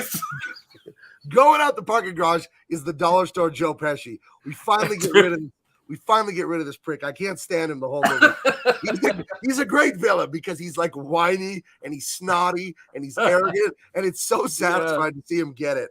So it's glorious. It's fantastic. The bad guys get the drop on Seagal, and then Zagon, the demon torturer, he injects Steven Seagal with the pentothal. He's gonna cut him up. He's gonna take his time, and he says that he's injecting him with the truth serum. He says he's done this plenty of times to people to get the truth and to get intel and information. He says, but he tells him something like, "I'm just doing this to you for fun." You know, he's a sick bastard, this guy, and he's been disgusting. And what a great face on this character actor, this guy, because he does have a skeletal look to him. Let me go back a few and see if I can find him. He is a real weird looking guy. Yeah, he's made for Westerns. In a way, this is like the 80s Western, but you know what I'm saying? Right. As an actor, he's got a great face for a Western. It's just he's up on you and take you down. He's got a face only his mama could love. We'll put it that way. So so they're torturing him. They got like a garrote around his neck, like the wire around his neck, and he breaks free. The bad guys have him in the chair, and he breaks free, beats the shit, shoots that guy. This is the smart aleck bar owner that really hated him. He shoots that guy. They had beef early in the movie, and then he ends up getting in a fight with Zagon. And I'm so glad my daughter got this one. He does all his awesome Aikido, and the fight. The great thing about Seagal movies is he's so dominant in his fights. He doesn't get his butt kicked. Yeah, man. And he snaps this dude's arm backwards, and it's so disgusting, but it's so satisfying. He shreds his nose. He just crushes his nose, breaks his arm. It's really and then the way he kills Zagon, he puts him in a reverse headlock choke and just like snaps his neck right after this. And he Chappelle's his arm, man. That was oh no, that guy. Fuck. Dude, that was some rough stuff. Yeah. So right here, Uncle Al is saying it makes it that much more satisfying when the villain meets his demise. This guy is the devil, and you don't feel sorry for him when he gets it like this because he deserved it. He was a killer. He'd been killing for decades, ruining South American people's lives, ruining their countries, starting wars, selling drugs and guns. He's pure scum, this guy, and he enjoys torturing people. It's just he's demonic, this guy. So to see him go down is fantastic, And Nico, he's all drugged up. He's all beat up himself a little bit. His neck's he doesn't have a slit throat, but he's definitely bleeding from the garrote. And he's so great. Mm-hmm. Man, he was such a freaking star back then. Yeah, man. Oh, man, I wish he was still making these, this quality. I wish he was still doing these. And then he meets the senator, and then they're going to take some of his deposition to like the district attorney or the U.S. attorney or something like that. But the senator is able to thank him for saving him from the CIA guys, and he's going to do everything he can in the Senate to look it up and blah, blah, blah. And no one's above the law, and you're a hero, Nico Toscani. What a great flick. Great Yeah, flick. he's the person now. He's got all this covert stuff he could never talk about. And then he says, I'm willing to testify now about what I know and how we got here. Yeah. And because nobody's above the law. And I just think, yeah, it's so good. It's it's classic. And this poster by Noriyoshi Orai, I have an original import from Japan. I've showed it on the show, but since this is this episode, I'll go grab it. Come on now, yeah. It's in the background. And we say much respect to Gabe's wonderful wife for getting him this, I believe, for his birthday. I don't know how many years ago it was. Or maybe it was last year. Who knows? I've had it for a year or two. It was a birthday year or two. Was it a birthday or anniversary? I don't know. Anniversary. Could have been anniversary. She's a great gift giver. You should see what they gave me this year. What I just got the other day. Let me go solo here. Yeah, but go solo. When I tell you I'm a legit Seagal fan, I'm not mocking this guy. I'm not like on that. I'm not a hater like that. This literally hangs in my garage. It's the only movie poster I have in here. It's gorgeous. So this is a real. This was like $300 because this is from Japan. This thing is 30-something years old, but it's an amazing painting by the amazing Japanese painter Noriyoshi Orai. We've reviewed his work on here before. Yeah, man. He is the Frank Frazetta of Japan, in my opinion. Yeah, just a brilliant artist. Yeah, and I guess the international release was Nico. That was the name. It wasn't called Above the Law. In many countries, it was just called Nico. So yeah, they also I saw it listed a bunch of places where it said Nico, and then in parentheses it said Above the Law. So it was it's a little bit of a it was sold here as that, but I think over time, just like a lot of movies, they're without the marketing people there, it's shifting back, to what it was known back then, man. Look at how great, like if there's Seriously, cartooning. people. There's cartooning. This is the height of illustrative photo reference to me. Yep. Because this is a shot right out of the movie, but it doesn't look photo ref. We all know there are great artists. I won't name names, but they use photo ref, and you could tell they use photo ref. This is photo ref, obviously, and yet it's full of life. It has just a touch of cartooning. You could feel the artist's intention and all that. Noriyoshi Orai. I'll show his art again some other time. Yeah, he's from another planet. He's so good. These guys are crazy. Let me see if I can make this happen here. When we're talking about what Gary and all of us and Gabe are passionate about, guys, this is a new page I'm starting right now with Nosfero. They got his girl, and he's going there, and he's bringing the Necronomicon, ex nihil with him as a part of trying to get her back. That's his gigantic, funny enough, ghost dog Phantomas. But when I'm doing these paintings, I'm thinking about Frazetta. I'm thinking about, these amazing poster artists from Japan and frankly from all over the world who left this legacy of traditional artwork. And that is the thing that is beautiful about when you see Gary Martin, when you see myself, when you see all these people, like Gabe, who's getting out the brush and working digitally. My rule of thumb when people say, do you do digital or traditional work? I always say yes. Right. And that's the attitude you've got to have. But this is what we're trying to do because it starts here. And as you guys know, it goes, to here. This is what the book has. The book is all about the action. It's the vampires, werewolves. And what we try to do when we entertain you guys, whoops, there's all the glasses too. But when we're entertaining you guys, it's always about trying to make sure that you're getting stuff that's great and that you're being inspired when you're here. And sometimes it's about showing some love to our fellow indie creators out there too. Absolutely. So sometimes a little Ripaverse sneaks in every now and again. Ooh, Phantomas. Teflon has a question about Phantomas. Yeah. Does he breathe? No, he does not breathe ectoplasm, although he has it pretty much in him. He is hollowed out. That is how he is able to travel. He is very much an apparition. And that is what we do here, guys. Absolutely. So, yeah, keep backing these books, and we'll keep being here streaming because we love doing this stuff with you guys, man. We love talking movies, pop culture. Right. We live for it. I was lifting weights yesterday, as I want to do, and I thought, oh, we're doing a show like Siskel and Ebert. I didn't even realize we're kind of reviewing movies. Like, not kind of, we are. And to me, I never thought about this as a movie review show. I thought about this as just, guys, I love Bloodsport. I want to tell you all about it. It was so cool. John Claude kicked somebody and they died. Like, that's how I feel when we do the show. I just want to tell you that I love this stuff and you should see it because it's really fun. I think, but I think what's different than us is, and this is the big thing. One, we tell stories and we make art, right? And two, on the other aspect of this, we are advocating for this work. We are not seeking we're not spending a great deal of time talking about stuff we don't love. You know what I mean? Like we try to find what is great there and what can be, what could be brought out of it that you guys maybe haven't thought of yet. And when you see posters like this, if we're not talking about Above the Law, and if Gabe is not a big Steven Seagal fan, how many people would not have heard of this artist who you can't imagine your life without, right? That's what we're doing here. Beautiful. It's so good. I saw this poster. I was looking up stuff on Above the Law from my old YouTube, and I think I talked about it like 3-4 years ago. And I just was Googling, Above the Law, and this image came up, and I was like, "What in the world is this?" I'm like, who painted this? So I just started researching it, and Noriyoshi Orai instantly became one of my favorite illustrators ever. Just amazing. I would love to collect more original posters of his. Those Star Wars ones I showed you are insane. They are absolutely bananas, man. Should I talk about them and not show them? Yeah, no. Well, here's what I was also going to say, though. Let me do this too, because I've got one right here. Let me see. I mean, it probably won't be as good, but I want to see if I can do this. Share. All right. Screen, window. Here we go. Share. And so share this real quick. Yes.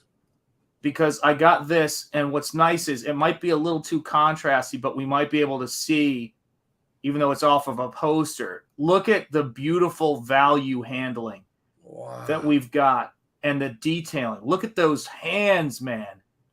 Those are outstanding. Well, this poster hangs in my garage right next to my bench where I would pick up my 45 plates and all those and my dumbbells. It's right over my dumbbell set. So I look at this thing all the time. I go up and look at the texture on Zagon's suit. I look at right there, zoom up a little bit. You see them in their Vietnam CIA gear. Yes. And you can see with low detail that he nails the likenesses of those two actors. That's insane. Brilliant. That's insane that it's Fox and Nico there with very little detail. Even Sharon Stone. And look at that too. Like even then when he goes in for the more detail in that sequence you were just talking about. Right. Look at how beautiful. Stone. How little detail, and he captures that bottom lip that she has and the filtrum that she has. You know? He's a genius, Noriyoshi Orai. Genius. We need this poster in our lives, people. That's what makes life good. But this is, Sean, this is what you and I are chasing all day, whether it's Pharaoh or Beef Law, Truth, Justice, American Way. I'm working on Wraith of God. People are getting that and they're freaking loving it. I'm so proud of that. Right on. Everything in Comicsgate is about two things only, basically. Liberty, freedom of thought, freedom of speech. That's what unites us all, because we're not all conservative, Democrat, whatever. We're liberty-minded people. You could be whatever you want here. And secondly, the love of art and the love for me and you as creators, not just fans, to fight and fight and fight. The way I lift those weights and it's so hard and I'm sweating and you're struggling, to fight to get better at drawing every day. Every day. I want to be better than Noriyoshi Orai. I want to be better than Mark Silvestri. I'm not better than Mark Silvestri right now, but I want to be way better one day. And I'm never going to quit. I don't know if I'll ever be better than him, but I'm never going to quit. I know that for a fact. And that, to me, that's glory, and I love it so much. When I was thinking about this the other day. I know Ethan always likes to talk about his love of the Rat Pack and, Sinatra and all of those guys. And obviously, Ava Gardner, and those kinds of things and all that stuff. And I was sitting around thinking about the people that I most admire and do I have an equivalent of that? And for me, my guy, for everything he did and for his manner and how much time he donated and how much he loved this country is Bing Crosby, man. Freaking love Bing Crosby, man. And I love Frank Capra too, as well. Speaking of filmmakers, and guys, gaze upon this art by the master. Mike, fan of Pam Grier's Jackson. I have his poster for The Empire Strikes Back. So you have this one? Dude, you have this one, Mike? People, look at this. It's insane. And he did a few posters. He did one with the Millennium Falcon that's gorgeous. But look at the the way that the marks in this, it lives, man. It's like it is not a photo. It's I want doing what everyone it to just is. take a minute to realize this mofo painted outer space red and stars yellow, and it makes sense, Yeah. right? Yeah. It's so good. It's insane. And I don't like, some people see great art and they're like, oh my gosh, they want to throw away their pencil. I'm like, Yeah. what a crummy attitude. Like, Yeah. all I want to do is like, what's this guy doing and how can I do it? You know, here's another one I think that might I don't be know. I'm a little different, dude. I see great art and I'm like, I want to throw away their pencil. Don't kid. No, I'm just joking. I think this No, is dude. the, I mean, if people came to our houses, I'm guessing they would see a lot of art books. right. So we put our money, like, it's so funny when people say, you know, I don't value, no, was it my art teacher does work knows, oh, I'm just a guy who doesn't like weird modern shit, which I totally agree with. And this is the thing. You're not just a person who doesn't like weird modern stuff. You're somebody who supports and backs good stuff and creators who are trying to make it happen. And we thank you for being here, guys, and liking and subscribing and backing these books, guys. It's the only way it works. You know, is if we vote with our wallets and we vote with our time, and we thank you guys for it. Now, I would be remiss if I didn't get to this over here. Yes. I want, you know, a backer or two or three, some backers for this book tonight, because All right. we were watching the trailer for this when the show started tonight, and I really listened to that monologue at the beginning. You know, that Nosfero is the name that ghouls and demons fear. And for the first time in my life, I'm doing the entire Conan the Barbarian by Robert D. Howard.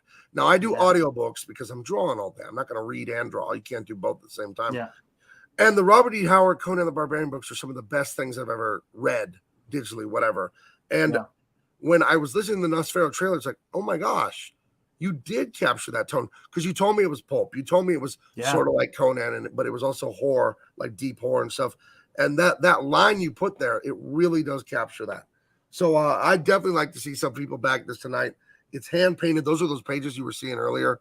Yeah. Please check it out. I want to pull people along with me, because I've had great success lately. God has really blessed me.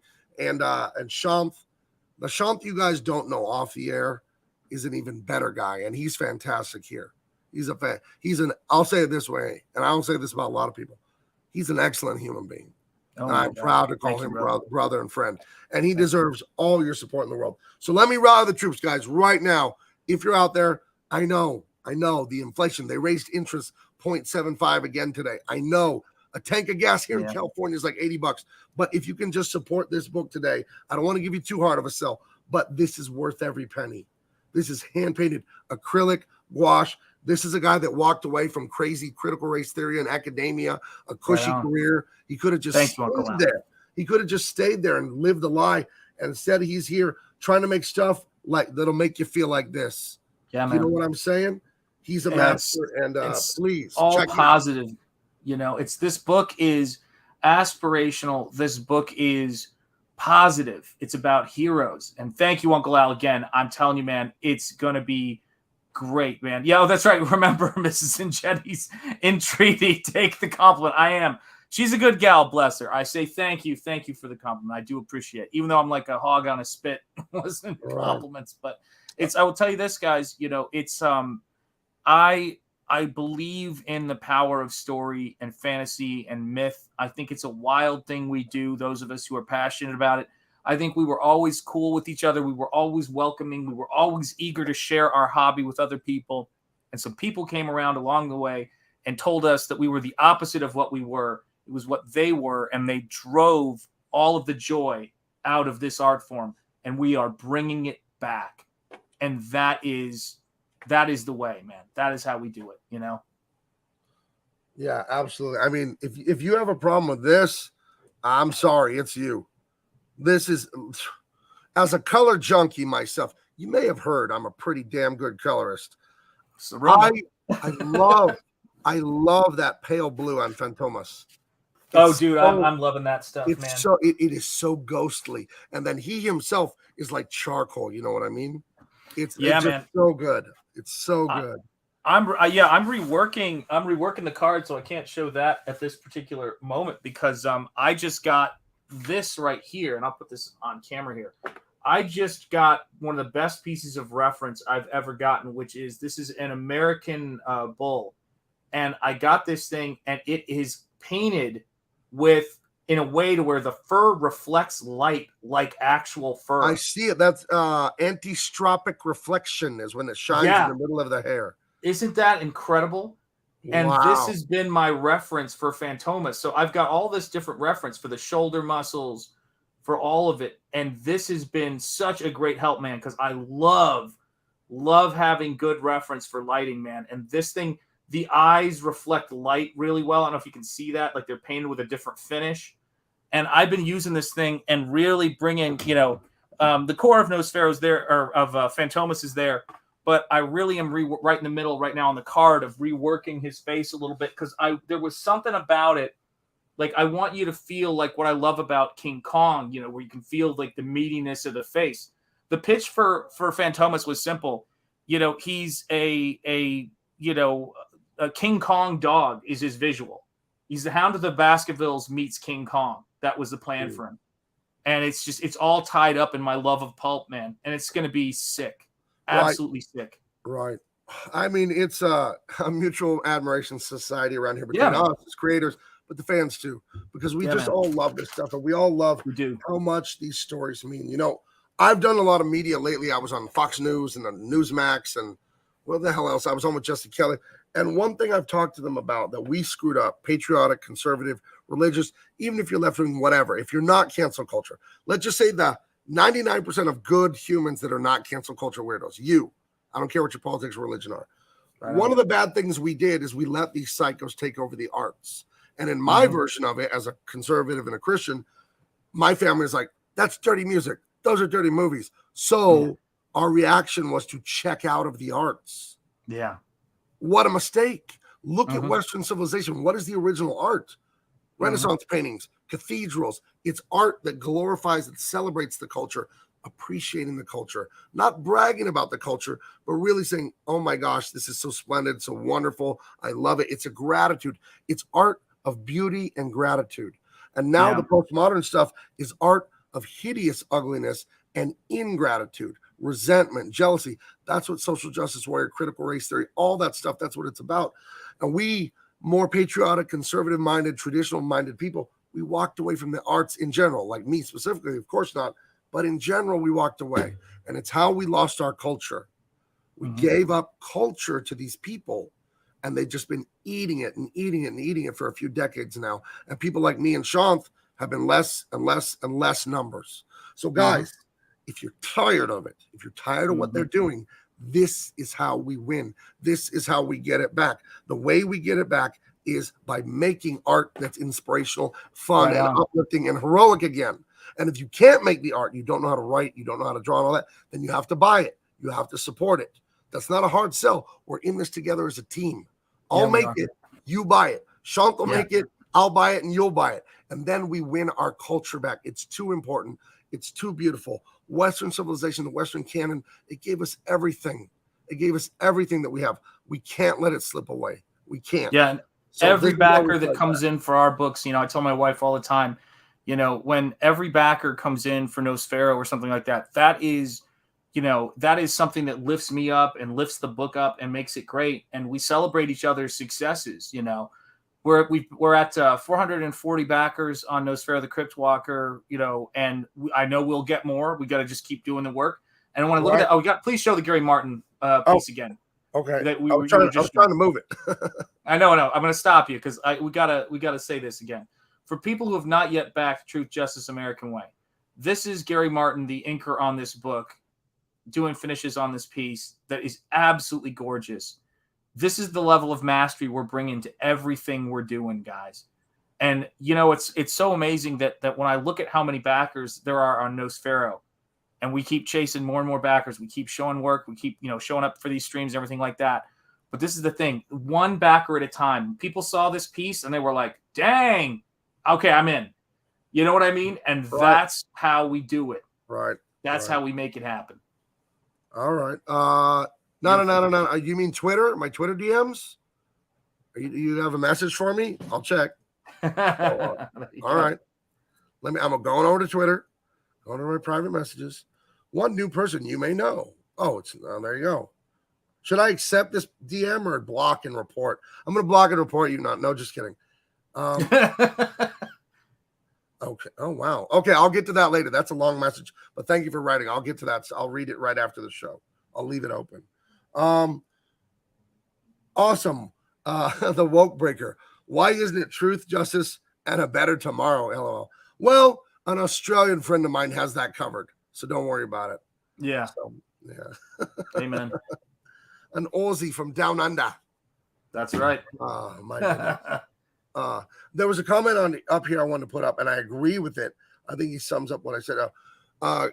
Punch, the Dirty Roofer, Gabe, the right got puritanical in the 80s and 90s and allowed the culture to be taken. Yes, that's what I'm saying. They saw the dirty movies and music and said, oh, all movies and music are dirty. That's stupid. That isn't true. Dirty movies are dirty. You can, okay. We could have kept going down Frank Capra's path. Yeah. Right? It's a Wonderful Liberty Life. Films. It's a Wonderful Life. That's where Hollywood should have kept going. But Hunch is so right.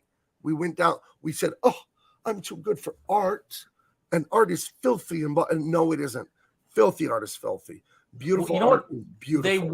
They won by getting the opposition to adopt their ideas, which is to say, because you can't do a thing, to say the reason you don't do it is because you're better than the thing. Right. That's what they did with representational artwork. I can't do representational artwork, so I'll say I'm too good for it. That this other art I do is beyond it. Like I've hit this transcendent level. And to do work that is of quality and inspirational, you take risk. You hang your chin out. You know, you wear your heart on your sleeve, and then you also, you also make a fist and start throwing too. Like there's a lot to it. You know what I mean? It's blood and it's guts and it's hard work and it's determination and it's passion and it's ideals. And that's what drives us. And I think there's a lot of people who were frankly not very creative and not very motivated, who basically were like going, you know what? We're not going to worry about the culture anymore. And they left a lot of us who really care about the culture and this country sort of out on our own to try to build it. And I think now they're seeing the error of their ways, but we're doing this stuff from the outside. We're saying, this is important. This is important. Yeah. Give us some support, for God's sake. Back our books. Promote us. We need it. Absolutely. Yeah. Let's see. Another great comment expanding on what Hunch said. A lot of people who were part of the puritanical right were Dems and clergy that fell in the modern day version of leftism back in the 80s. Interesting. Yeah. I was a kiddo, so I don't really know. I've only heard. I didn't live it in a way that I could really understand it when I was a kid. Oh, Ben Paul Roquefort. I backed both of your books and Phil Diaz and your boy Zach. Of course, I will not give a real name to you. Does that mean like redacted or I don't know? I guess, yeah. Okay. Oh, does that say retard? I don't know. I don't know. I don't know what you're up to there at the end. Ben Paul Roquefort. There you go. All right. It sounds like an international spy or something, right? Yeah, that's exactly right. International man of mysteries. That's right. Okay. Well, we've been going for a while. I think we got it down. It's midnight a year, and I think that's a show. That's a show, guys. Thanks for being here. Yeah, absolutely. Okay. Well, everybody, make sure you're subscribed, like, hit the bell for notification. Everything PewDiePie tells us to do. Yep. If you haven't backed Nosfero, you got to back it tonight. We need more guys in there. It's too beautiful. It's too good. And Truth, Justice, American Way. Get on board, guys. It's red hot. You got to jump on board right now. It's the hottest thing going. And Rippaverse too. That's another little hit that I worked on. If you want to check that one out. Yeah, but we'll see you next week. I don't know what the movie is for next week. We'll have to decide. I don't want to decide too quickly. I was thinking about Apocalypto, but that's a very new movie. I don't know. I love that movie though. The themes on that are deep. Anyway, we shall ponder next Wednesday, 7 p.m. Pacific. Yep. Double Impact. We will talk to you later. Bye. Bye. And